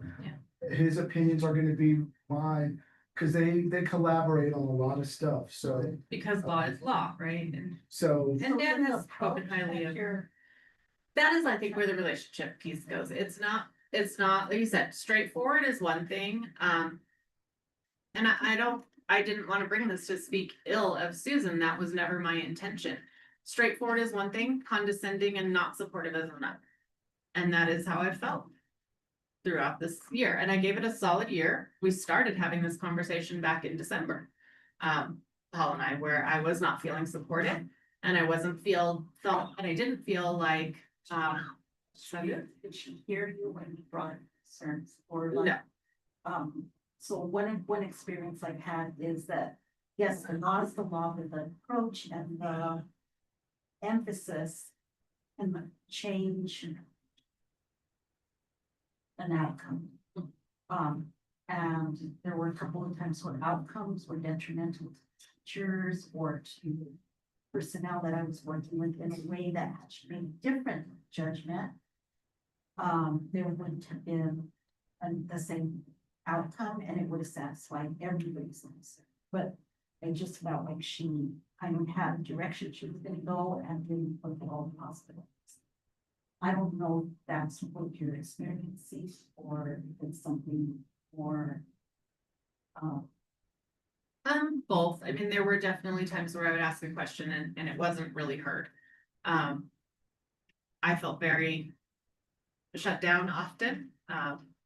It really just, again, I'm not trying to speak illy of her. I feel that I could have been much better supported by my legal counsel this year or last year, and I don't feel like I was. And I won't get into little details about it, but I just feel that as a brand new head administrator, I could have and should have been more supported by legal counsel. I should have felt more willing to go and ask questions. yeah, she works for us. Right. Right. Not Yeah, just, not just me, but the board as well. we hired her and we're the ones that will change. It's not Ileana's decision, really. It's our decision, but yeah, we are gonna support her. And we all, you know, that's important to me and I think everyone else. What is his experience? How long has he been? He's been around. I don't know off the top of my head. I did not ask for a resume. I asked for what he could do with the school, but. Yeah, Mike, Susan do you have- recommended him. Yeah, and That's a good. And Dan said, you know, in speaking to him, even not just speaking about the school, he has said, you know, yeah, if I have a question, sometimes I'll go to Susan. There are three, I think, three main charter law lawyers or companies. And I only know two, Susan and Dan, I don't know the third. Yeah, the other one is, The Ivy Soto you're talking about? no, it's Daniel next Epstein. door. 'Cause he has a few charters. He does, yeah. Used to be a legislator. Mhm. But I. Who's that? No, Daniel it's, Arizona. I can't remember. His little emblem is an owl and it's charter law, something charter legal. I can't remember his name. It's just not gonna come to me right now. But they do all work together. And like you said, you're not gonna get. I would hope, you're not gonna get a different answer The from a legal different opinion is gonna be people. different. Right, so because much, law is but law. Yeah, it's important that, especially now going into renewal, and she said so herself, it's important that, you know, she feels comfortable with whoever is going to represent us, and now's the time to do it. If there's a time, it's right now, so. I really think you should come to our board meeting. And he had every intention of being here and he has a meeting. Anthony, do you have anything to say or want to chime in here at all? Maybe? Paul, I agree with you that all insurance, they're all gonna follow the law. They're all gonna probably work together. I can see my sister, who's a career public defender, works with the Prosecutor. prosecutor. Yeah. And they do the best on times. So I think they're all gonna come at it from the same place, they supporting them. Ideas that you should feel that they're not gonna come back, they're not gonna have a vastly different. Right. What they are gonna have is a vastly different Yeah, approach or interaction. Exactly, and And so if that doesn't. I think it's important that you're comfortable with who we have. And Susan herself said, you know what, I've been doing this for a long time and I can change a little, but I'm not gonna change a lot, like, so if there's something happening. You know, she said, you should talk to Danielle and no hard Well, feelings. that's a good feeling. No grudges, no, That if did you ever that. need my help with anything, she said, I'll never go against the school, I'll never talk bad about the school, and. That was it, so. And I greatly appreciate everything Susan's done to get the school to this point. She's been here as long as I have been here. Yeah, but I think the transition that you went through. It was not a nice one, you know, for you, did not have the support that you should have. Well, from our previous administrator, yeah. Yes, that's what I mean, that's what I'm talking about. So it would have been nice that I had the legal support. Anthony, anything from you? Just that I think it is really important that we support Ileana, that, you know, she's got a relationship with our attorney that's working well. I just, you know, worry, you know, that Susan has a lot of history with school. You know, it's a big deal to change council, so I think we need to make sure that we're very careful about this, that we could do this time and it'd be easy, but if we have to do this again, this is a big deal. It's gonna be a process next time, I think. So, but I do want to reiterate that Ileana needs to be supported. So she needs to feel like the work that she's doing is, you know, being heard, and that her ideas are, you know, meaningfully being listened to and addressed. So that's all I have to say. I think that since she said that she might not consider signing on this. Should be. Well, she said she would hesitate to sign it, yes. Yeah, so that's, I think. Tells me they need somebody. I like Susan, personally, I think she's a very good attorney, but it's not good if there's conflicts and you want to have somebody to support you, support us. So you want to feel supported, Yes, yeah. yeah, you want to feel degraded, talk down to it. I think it's important that you're supported, but the person you feel comfortable with, not something that you I'm really comfortable with it. So I'm good to see a change. I would like to meet the gentleman. Absolutely. Yeah, so I don't want to sign Come here with his contract or anything like that, but I'll tell Susan, you know, we're gonna look at Dan Hill, he's gonna come talk with us. Okay, so my only worry is that leaves me with Susan has not signed a contract, and if we don't act on this one, then I don't have legal. I don't have legal. We don't have legal. When is her contract expired? It expired. We renewed her in May.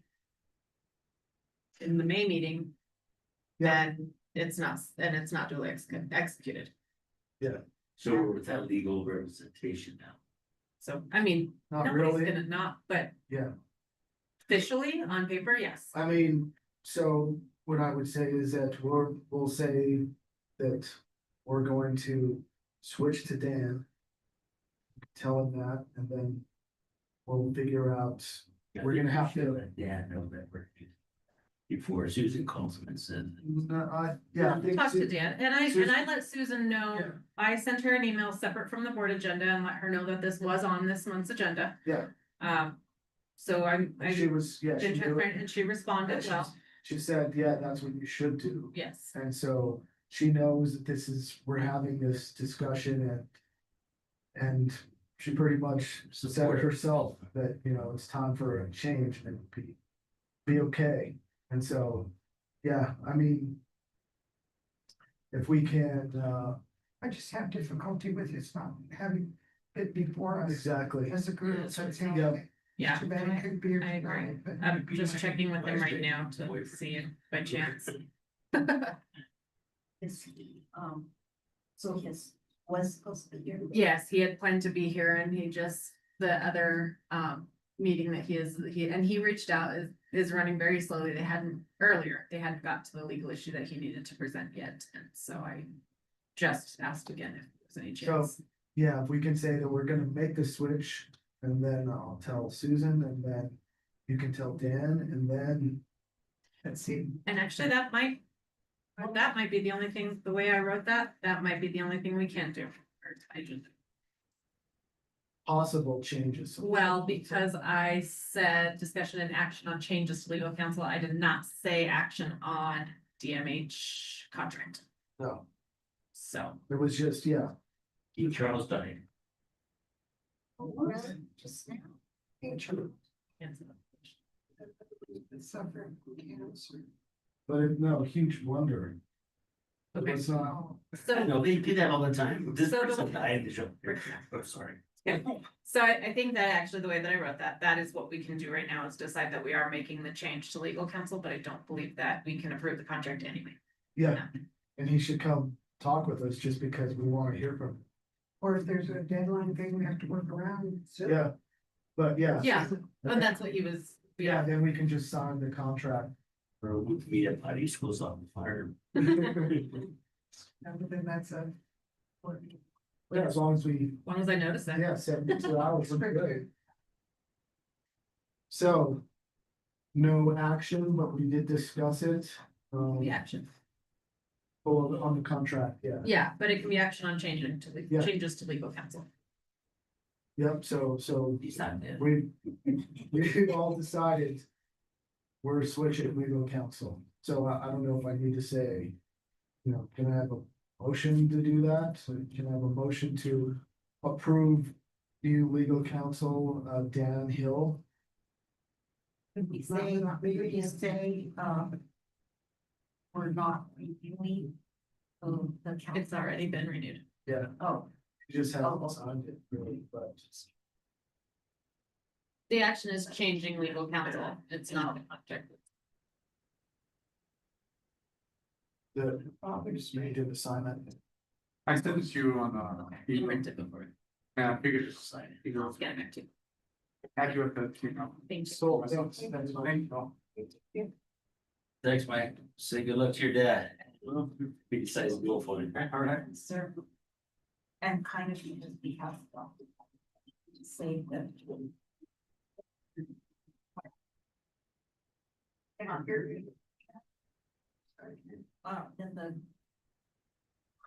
Then how these things,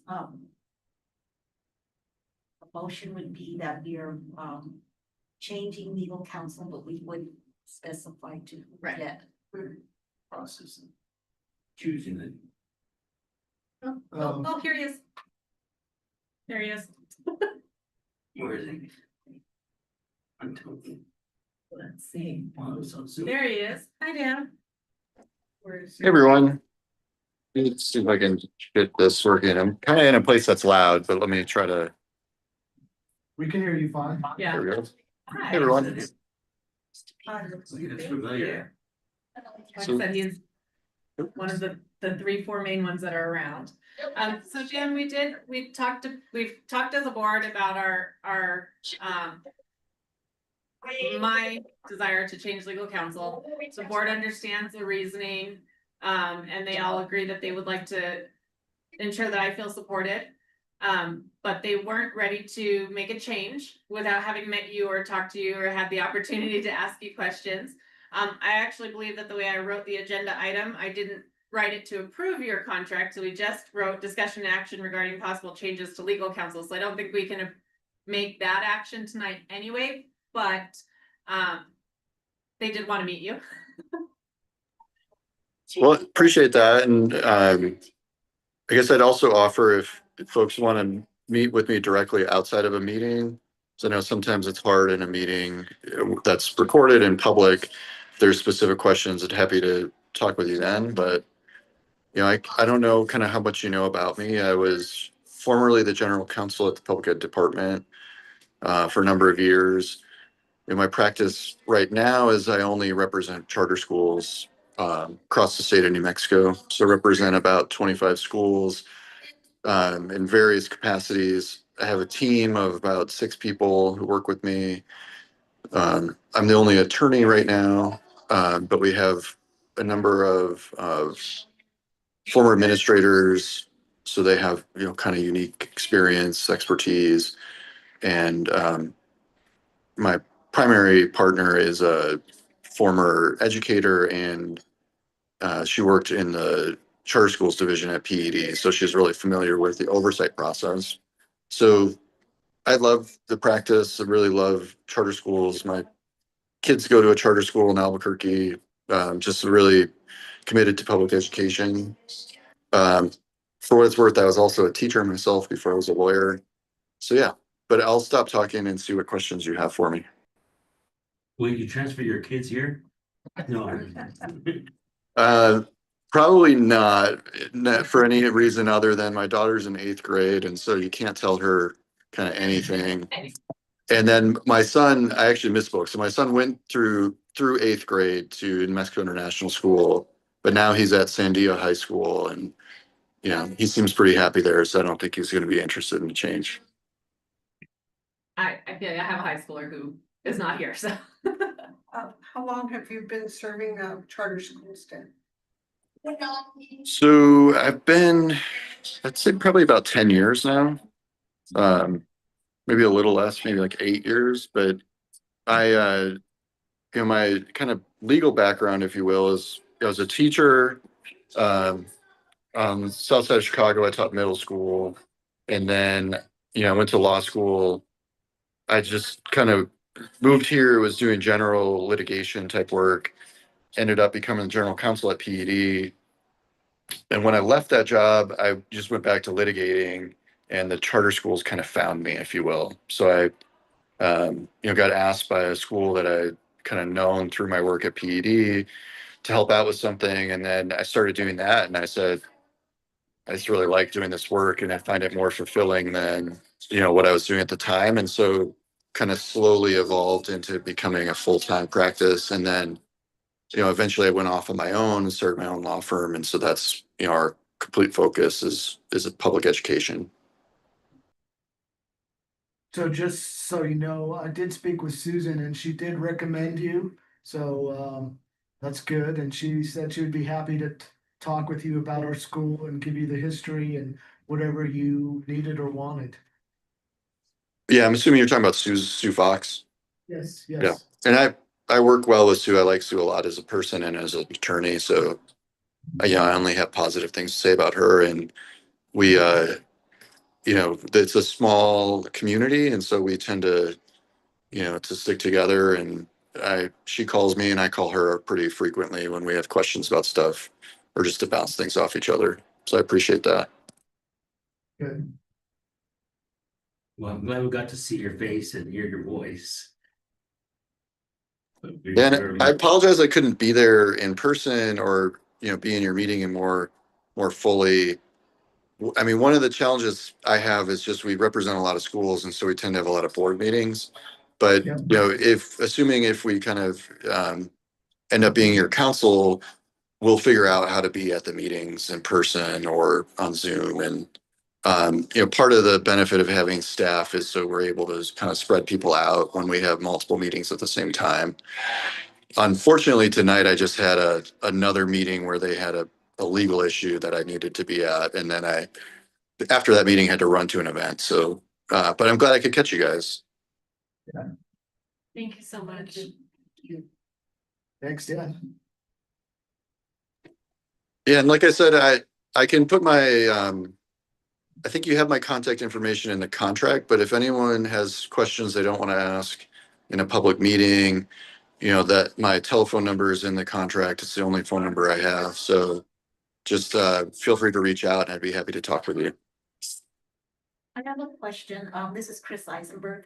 I'm new to the board, but which schools are you working with right now? So it's a fairly long list. And I'm not sure I can rattle them all off the top of my head, but in Albuquerque, I work with Albuquerque Collegiate Charter School, ACES, Health Leadership High School, Tech Leadership High School, La Academia de Esperanza, South Valley Academy. Sorry, I'm just trying to go through them all off the top of my head. Doing Albuquerque. I work for Explore Las Cruces. Thrive is in Santa Fe. Red River Valley Charter School. Moreno Valley Charter School, which is like in Angel Fire. Hojo Academy. I'm sure I'm blanking on a couple, but I could send you a list if you want also. But we're pretty well spread throughout the state, although primarily Albuquerque. And I would say within Albuquerque, we're fairly split between PEC, state authorized schools and district authorized schools. So we work well with both.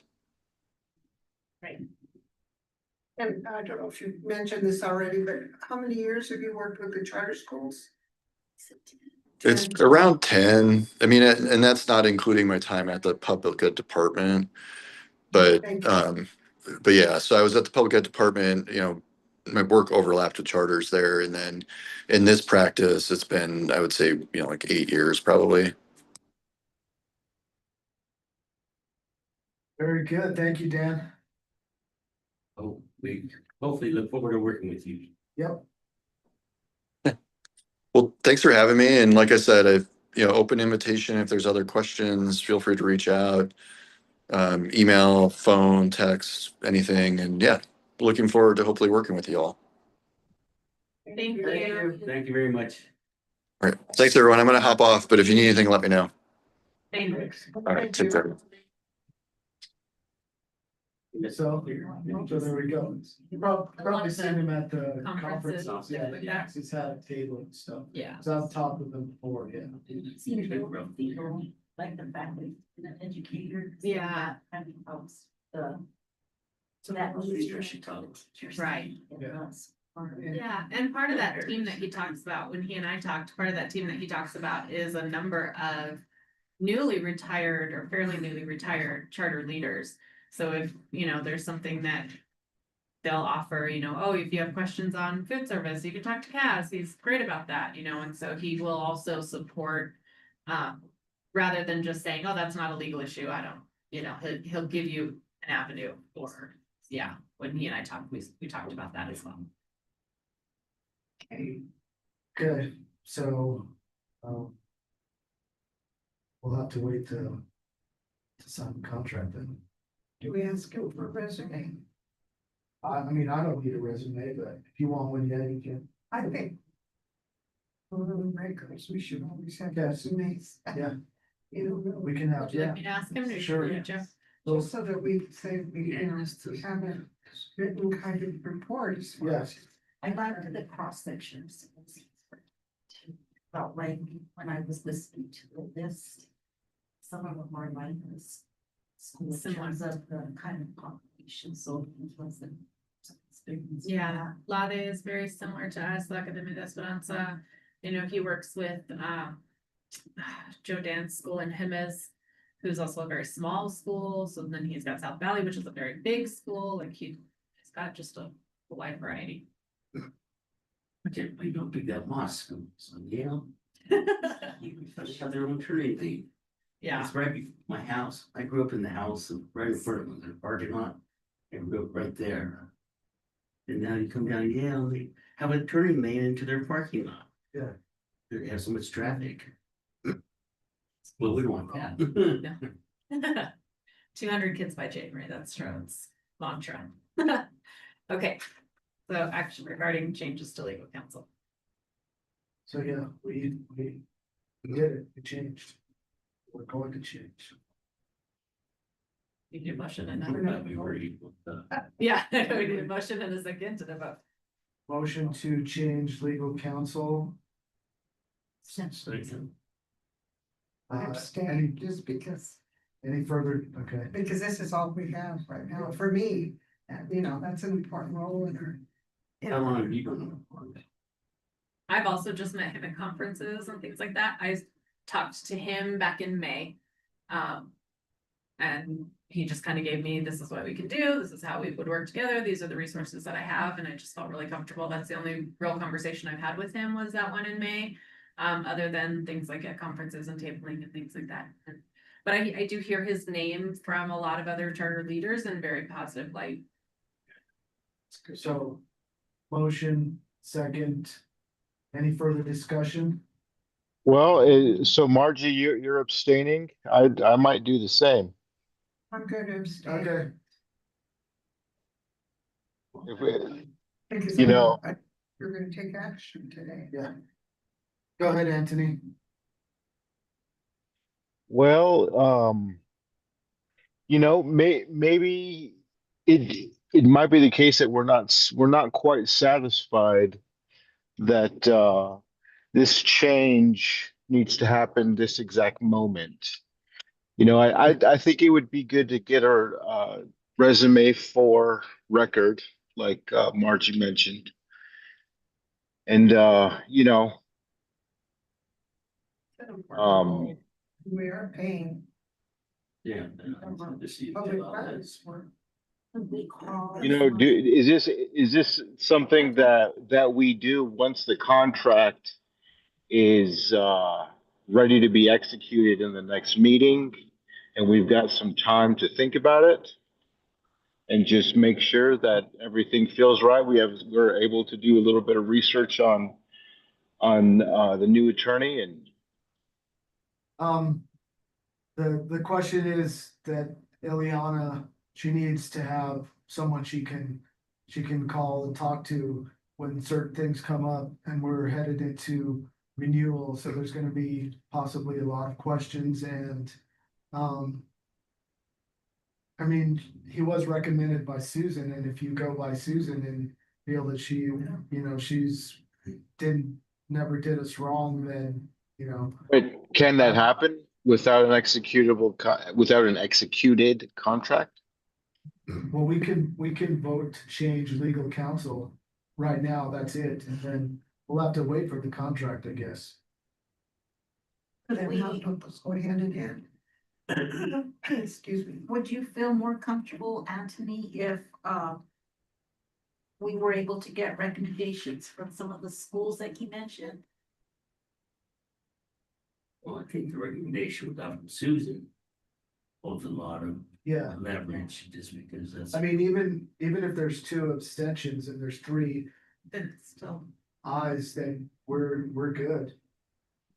So, yeah, we'll note it that, yeah, Anthony and Margie are, you know, abstaining, and then the 3 of us are. Well, let's go through it again. Motion to approve changes to our legal counsel. So moved. Second by Fred. Any further discussion? If not, all those in favor say aye. Aye. Aye, Paul. Aye, Fred. Hi, Chris. Aye, Chris. Margie. Abstain. Abstain. Anthony. I abstain. I say Abstain. no. I say no. Okay. All right. Then But that, never mind. no, go ahead. Oh, I just want to say it. I think Ileana deserves the support that she's asking for. I'm just not comfortable at this moment, but it doesn't mean I won't get comfortable. So, Thank you, I anyway. appreciate it. Well, so I was uncomfortable, but now I saw space and I recognize I'm kind of. Made me a little more comfortable. My comfort comes from Susan saying she was gonna recommend. No, Right, I and especially since she said she. I heard that too, I heard that too, but then again, we're. Yeah. Pay an attorney, which is a lot. Yeah. And, But Yeah. it is mess. I'm This not will be like- questioning, I'm not questioning his experience, his abilities, it's just, But yeah, again, it's. we really don't know Don't about his ability. Right. So no, because we had 5 minutes. Yeah. Yeah. 5 minutes, so. So, Like I said, I can bring back some of the, like I said, after I talked to him in May, I did talk to a couple other charter leaders who all spoke very highly of him, and I'm glad to have them. if we can, so what would satisfy you? Resume, what else? Reference. Maybe some reference checks. Resume, With references. the, So that we can, the primary contact. yeah, so we could do this and get it done right away. And Anthony, what would that satisfy you? Resume, references, what else? Resume references and a little time to research him and maybe give him a call. And Okay. I think that would be likely satisfying. Okay, And please do, he's been saying since I first reached out to him in May that he would be glad to talk to any of you, with just Paul and I were going back and forth, and he was not ready, we weren't ready to have that conversation yet, so I didn't offer that to you all to reach out to him, but he's glad to talk to you, so please do, and he's very responsive, text, phone call, email.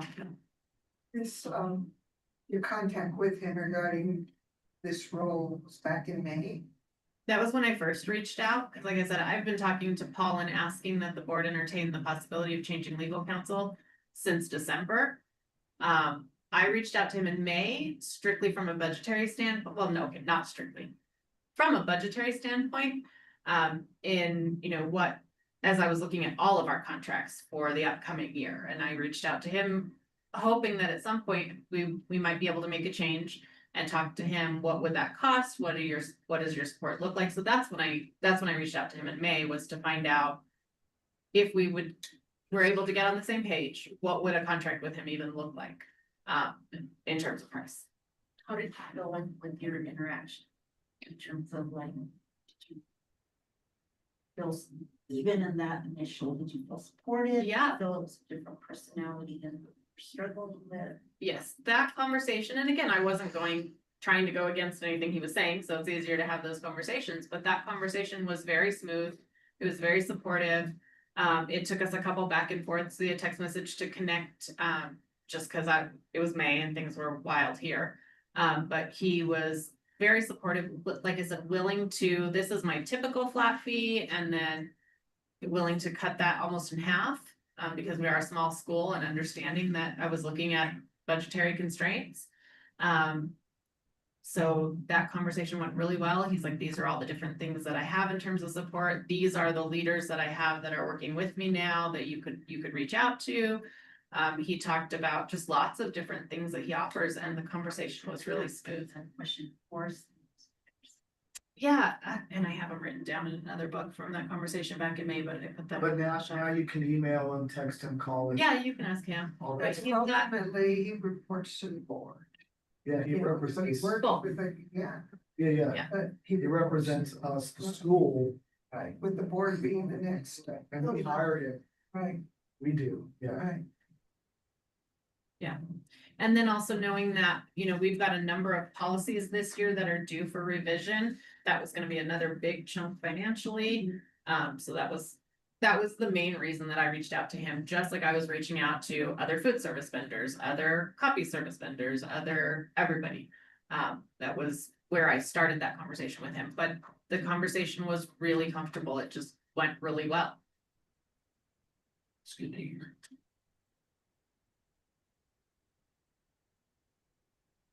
Are we okay that he's not going to be attending all of our meetings or all the meetings where our attorney would attend? We'll have one of his staff members often. I mean, we'll have to see, I'm sure if there's something we need him for, that he'll be either on Zoom or in person. Yeah. And the others, we don't need him, but. Zoom really does help. Yeah. That was there, the county, the little county, that Austin. Yeah, next door. Had eyes and the 40 on phones and the 40 on Zoom. So Just a little bit about. I did include it there just so that, because I was hoping that, again, that everybody would look over the things prior to the meeting. That you guys could see what the scope of work looks like, that you could see, you know, what the cost and financial is. So I did include it there. For you all to see. And he sent it over, like I said, back in May when we talked. But again, because I was looking at all of our vendors. So, yeah, if you haven't looked at it, you have a chance to go through it. Yeah. Look at that, reach out to him with questions. So, which is all good, yeah. That's So- a good price. It is, and like I said, about half of his typical standard. Moving on then. Yes. Information items. Wonderful. Okay, Put the minutes to. we did that at the beginning. Yeah, I'm sorry. It's all right. No, No, I wanted to say. You- but it- I Who said I? had. Yeah, It's just you this. I Couple do. months ago, I'm trying to get there. It is memory. It's a problem I'm still having. But you look good. Thank you. Yeah. Walking. I don't, Cane, but I don't want to Just see keep you. you steady. Yeah. I don't want to see It's an you. intensive care. Yeah, it's interesting because what it can do to your memory, even so fall. Yeah. A lot of my things on the great. Concrete is not here. But I'm working on the memory through some help, so. yeah, no, that's good. Those medications worth the advertised. I'm not taking medication, but. I mean, hope They told me that at time it will Yeah, get it better. I'm does. just going through the therapy part of it. I don't remember what day of the week. or- That's, or that we're in a board meeting. So I'm gonna bring you back. So I'm gonna bring you guys a head admin report each month that is gonna look similar to this. This is, I'm a teacher. I'm gonna go back to my teaching. So I'll bring you my head admin report this way. I'll have some pretty standing things on here each month. So enrollment updates, our total current students that are coming. You didn't have it in that packet because that was the first packet. But our students that are coming right now, we've got 91. So we did roll over about 86 students at the end of the year. We lost 43 this year to graduation. We didn't lose them to graduation. They graduated, that was great. But our enrollment took that hit. Over the summer, we did enroll brand new 20 students coming from all over the place. Some of them are brand new freshmen, some of them are coming to recoup credits. So 20 was actually one of our biggest enrollment summers that we've had. It is one of the biggest ones since I've been here. But with those 20, we did lose 16. Of those 16, their biggest reason for going is that they want to be online. Fully remote online. There's a lot of. I know. So our goal, like Mike mentioned, is 118 students. My goal in steps, as I step that down, is to have 100 by September. I believe that we will get that, and we'll keep going with. We get new enrollments every year throughout August and throughout September. So I think it's looking really positive. And as the talk gets out about the changes and things that we've made around the school, I think that we're going to start seeing more kids come. How are we doing that? What are you doing? So I do have advertisement stuff getting ready. It is, it just went away. One of the news stations that has a whole platform. We talked about them last year. They were going to come in, and this year we're going to actually move forward with that. Our social media is finally getting set up. It still was tied to our previous administrator. I've had to create a whole brand new personal social media account because social media has to be tied to a person, which is really frustrating because as we've lost the people, then I can't get back into our school accounts. So I'm creating a new personal one. We're going to call it a personal one, and I'm going to make it generic with accessible to those of us who are here on campus. So our social media platforms are going to be up and running, and that I think will make a big difference. We also will be doing the advertising through, I think it's KRQE. Yeah, well, they changed the box, but they Yeah. KRQ. Yeah. Find it. So they have that. We're gonna be on that little the morning show that they have like on the CW. We'll be on that. We wanted to get teachers in the classrooms first so that they have places to come and film. But now that the classrooms are set up, they can come in, they can film, they'll do a spot, we'll run it on the website. It will be tied to, there'll be social media ads as well. So you scroll Facebook. Yes, all the time. Yeah, on Saturday mornings. No. So Oh, Yeah. so they did all week? They do. I have to watch the news. Later on, as they're more established, like the TikToks. Yes, Yeah. so we actually cohorted our advisory classes this year, and our 11th graders are our leadership, so they're gonna be our ones that are gonna be working social media, school-based media, things like that. We also are advertising at the New Mexico United games, so it's not a big advertisement, but we're up on the board at halftime and they do say our name. It doesn't say anything about us or anything like that, but it comes with tickets for the season. So we are able to support some of our students in by using those United tickets. And then I've talked to them, they're getting me a quote on running a table at the United games. So those I think will be really big as well. And then we have, I believe about 20,000 that we put into budget this year for advertising. KRQE will eat up a big chunk of that. But they encompass kind of everything. So lots of advertising that will happen. The good thing is that we can use that KRQE and then put it on our website. So we pay for it once, but then we get. Exactly. Sorry. But you gotta go. That's all. You are. I knew you were. So. Thank you so much, Chris. It's worth guiding. Appreciate it. Actually. She gonna get an iPad or? Oh, yeah, She'll have get it for you the next time. yeah. Before you go, would you also like a paper planner? You should. Also, I was gonna ask about, do we have planners? Yes. Ooh. You want a paper planner? Okay. Margie, do you want a paper planner? Sure. Yeah. Anthony, do you want a paper planner?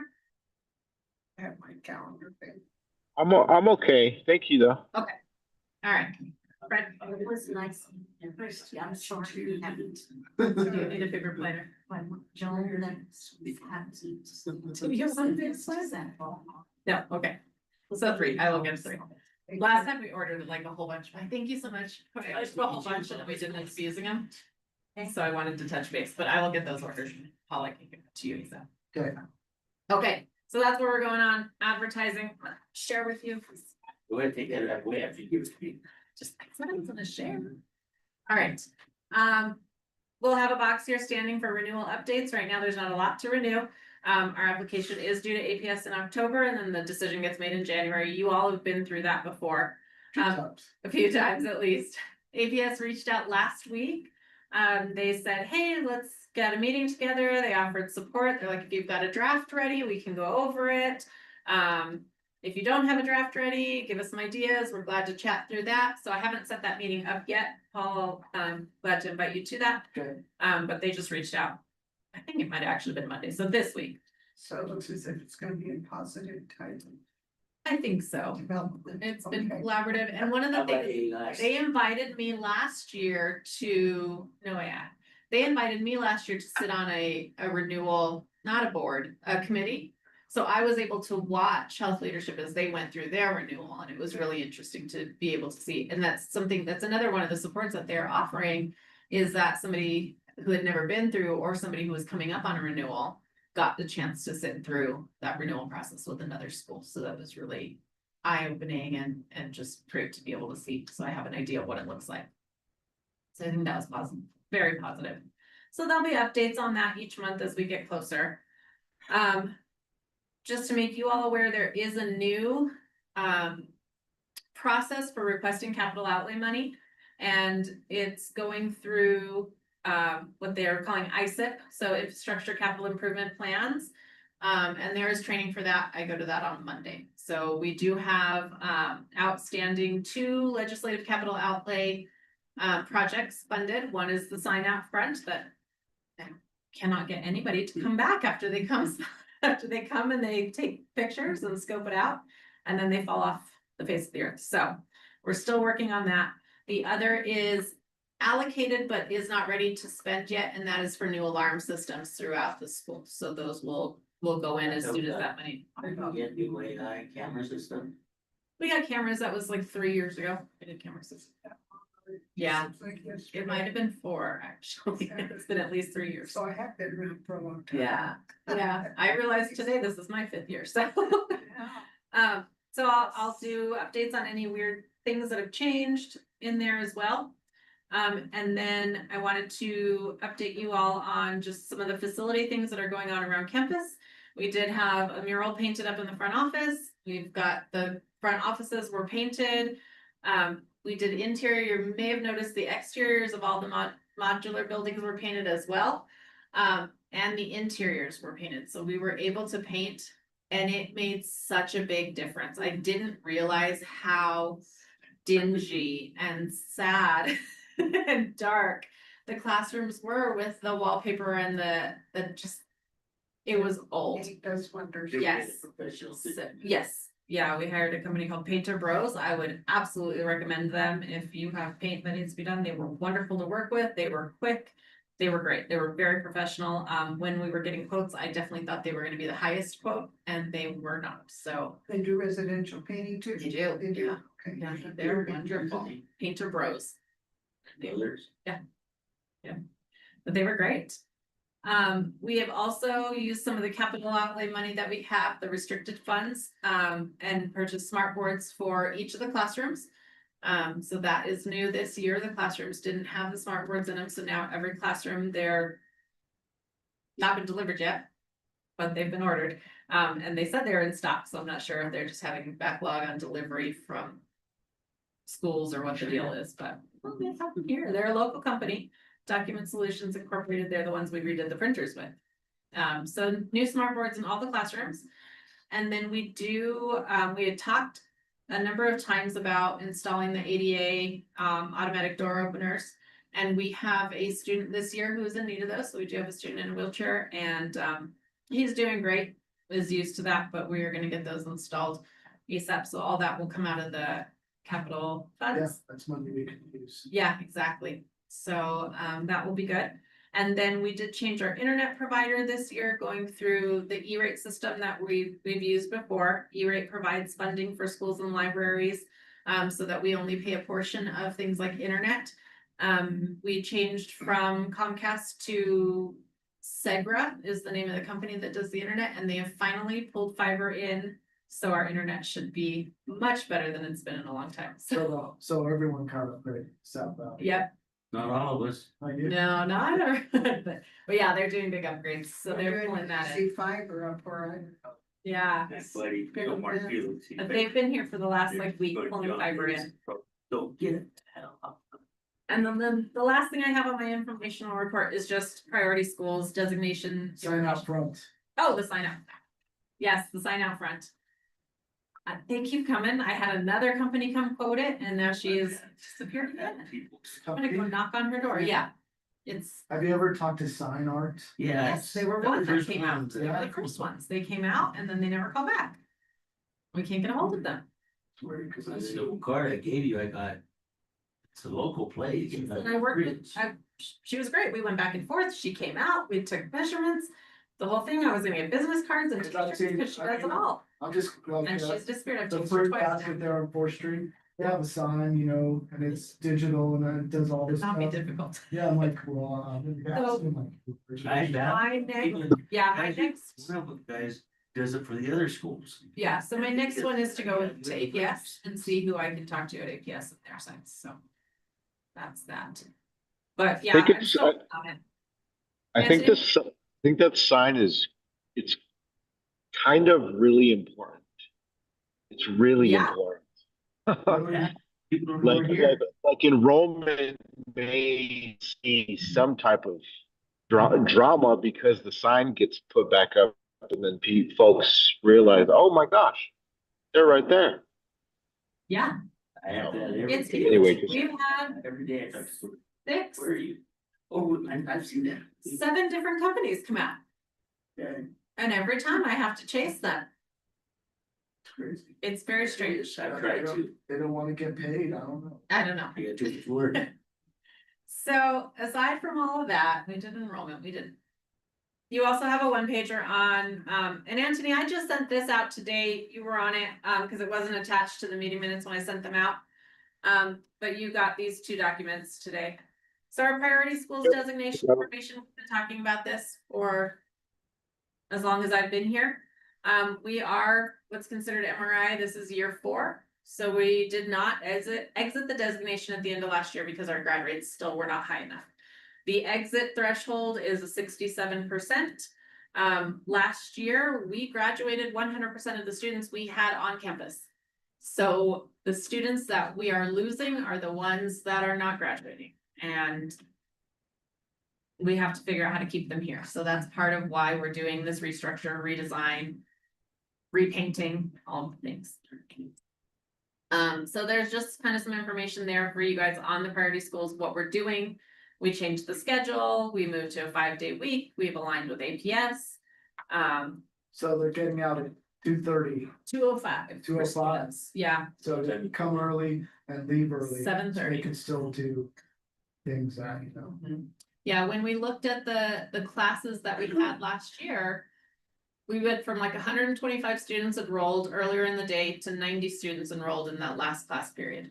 So when we talked to them, they were all like, yeah, I gotta work, I don't want to, and it was kind of at their detriment because they were having to miss a class period to get to work or to go pick up siblings or to do whatever they needed to do with family. And so we've shifted that schedule to be, the students are now here 7:30 to 2:05. And oh boy, they look tired in the mornings, but they're here. It's been pretty consistent. So we did that shift. We are targeting our EL students because we do have so many that are considered English language learners. We're working on that bilingual seal, just having a school-wide cultural focus. We're bringing in a new assessment tool and we are the first school here in Albuquerque to use the Flashlight 360. It's, I think, gonna be really great. It's a lot of prompting and descriptive language that the students are able to use. Once we get into it, I can give you guys a little bit more information on it, but it's also tied into that grant. We've brought in contracted instructional coaches again, who have already been here working with staff and again, paid through the grant. With that's, sorry, what was it called, the software? Flashlight 360. Yeah, what courses is that used with? I'm just curious. It's used, we're using it school-wide in our advisory classes. Oh, okay. And then Tercero is using it specifically with his ELD students, and I believe Mrs. Cowder is gonna use it with her ELD students as well. This is a 360 monitoring for people.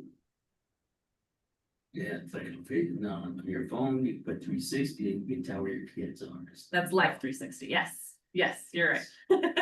Please. So this one is geared towards English language learners, but it's going to be, I think, really positive school-wide to get our students, because again, one of the things we found is that employers in the community are looking for effective communicators, and this is going to support their language and communication.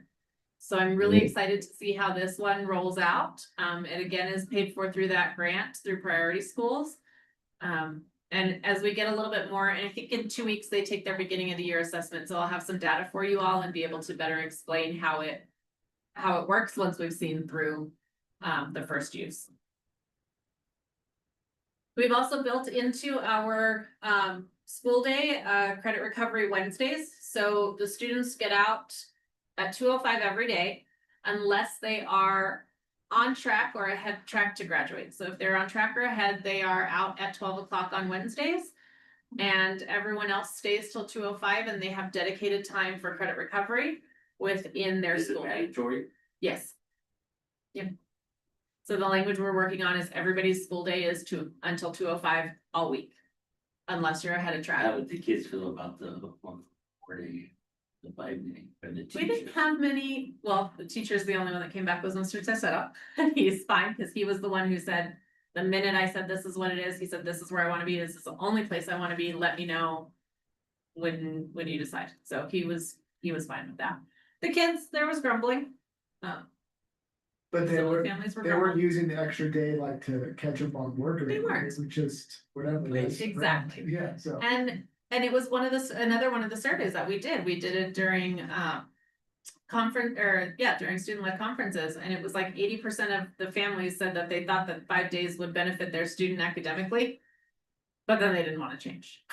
It was like, yeah, okay. And it should help, because all they're gonna do is get in trouble on a Friday afternoon. They're not as, well, not all. Not all of them, But but I would. yes. But yeah, as students who did come in and withdraw were leaving, not one of them cited the 5 days as a reason for leaving. Well, that's good to hear. I think it's important. You know. St. Charles, you would have school. Hey, Yeah. it's good. Well, consistency. Consistency. So these are just kind of the updates on what's going on with priority schools. And again, as we're really looking at a cultural focus, the kids have been asking repeatedly for a mascot, something that they could get behind, that maybe someday they could have a costume of. They were not into Lady Liberty. Have a pageant. Well, the battered kids right now. decided they wanted to see the Aguilas. So the Aguilas. So we're the Eagles. The Aguilas.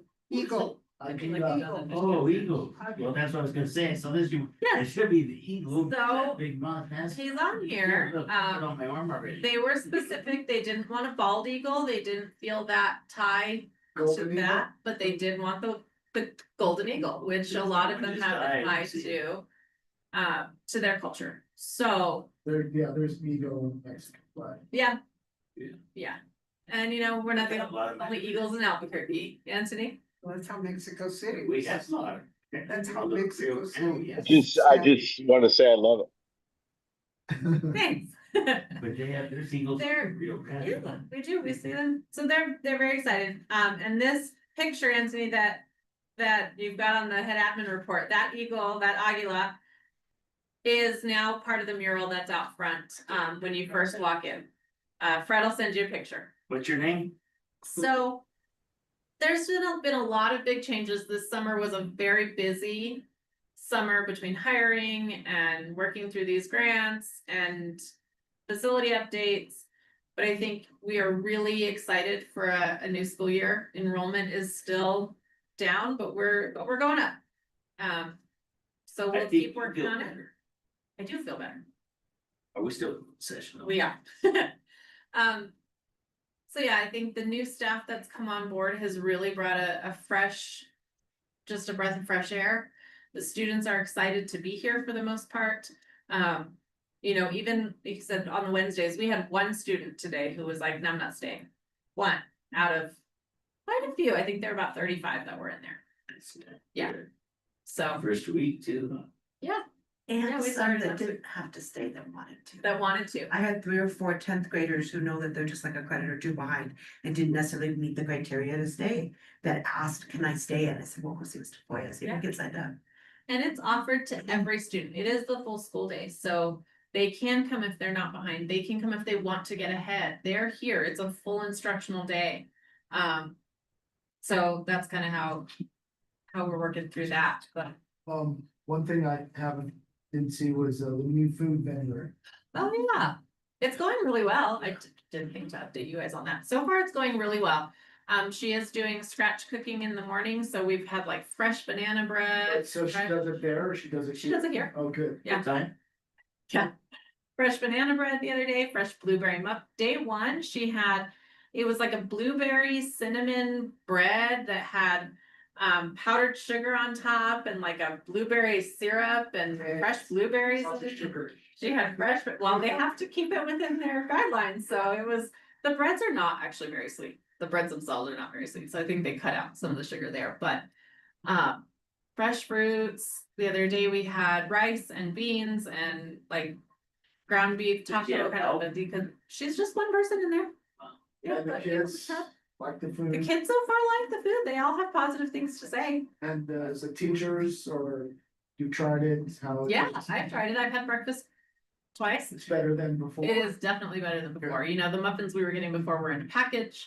This is fresh. You can tell it's still warm when it comes out. It's much better. She used in our kitchen. Yeah. Good. The Frito pie today was really, really good. Really? See, there you go. Burrito pie today. Yes, And I never ate a dirty pile. I can tell you it like 5 times in the past that I ever ate a dirty pile. Yeah. So no, food service is going really well. Good. Yeah. Gotta get our kids to take the food. Yeah. So anything from anyone else? Anthony? You good with everything? Daddy. Daddy? Let the baby bed. Otherwise, 7:04, meeting adjourned. Thank you Thank so you. much. Thank you, everyone. All is good. See you guys later. Good to see you All guys. right. Thank you. Take care. We miss you. Thank you for introducing your baby. You'll see more of him. Good night. Gorgeous.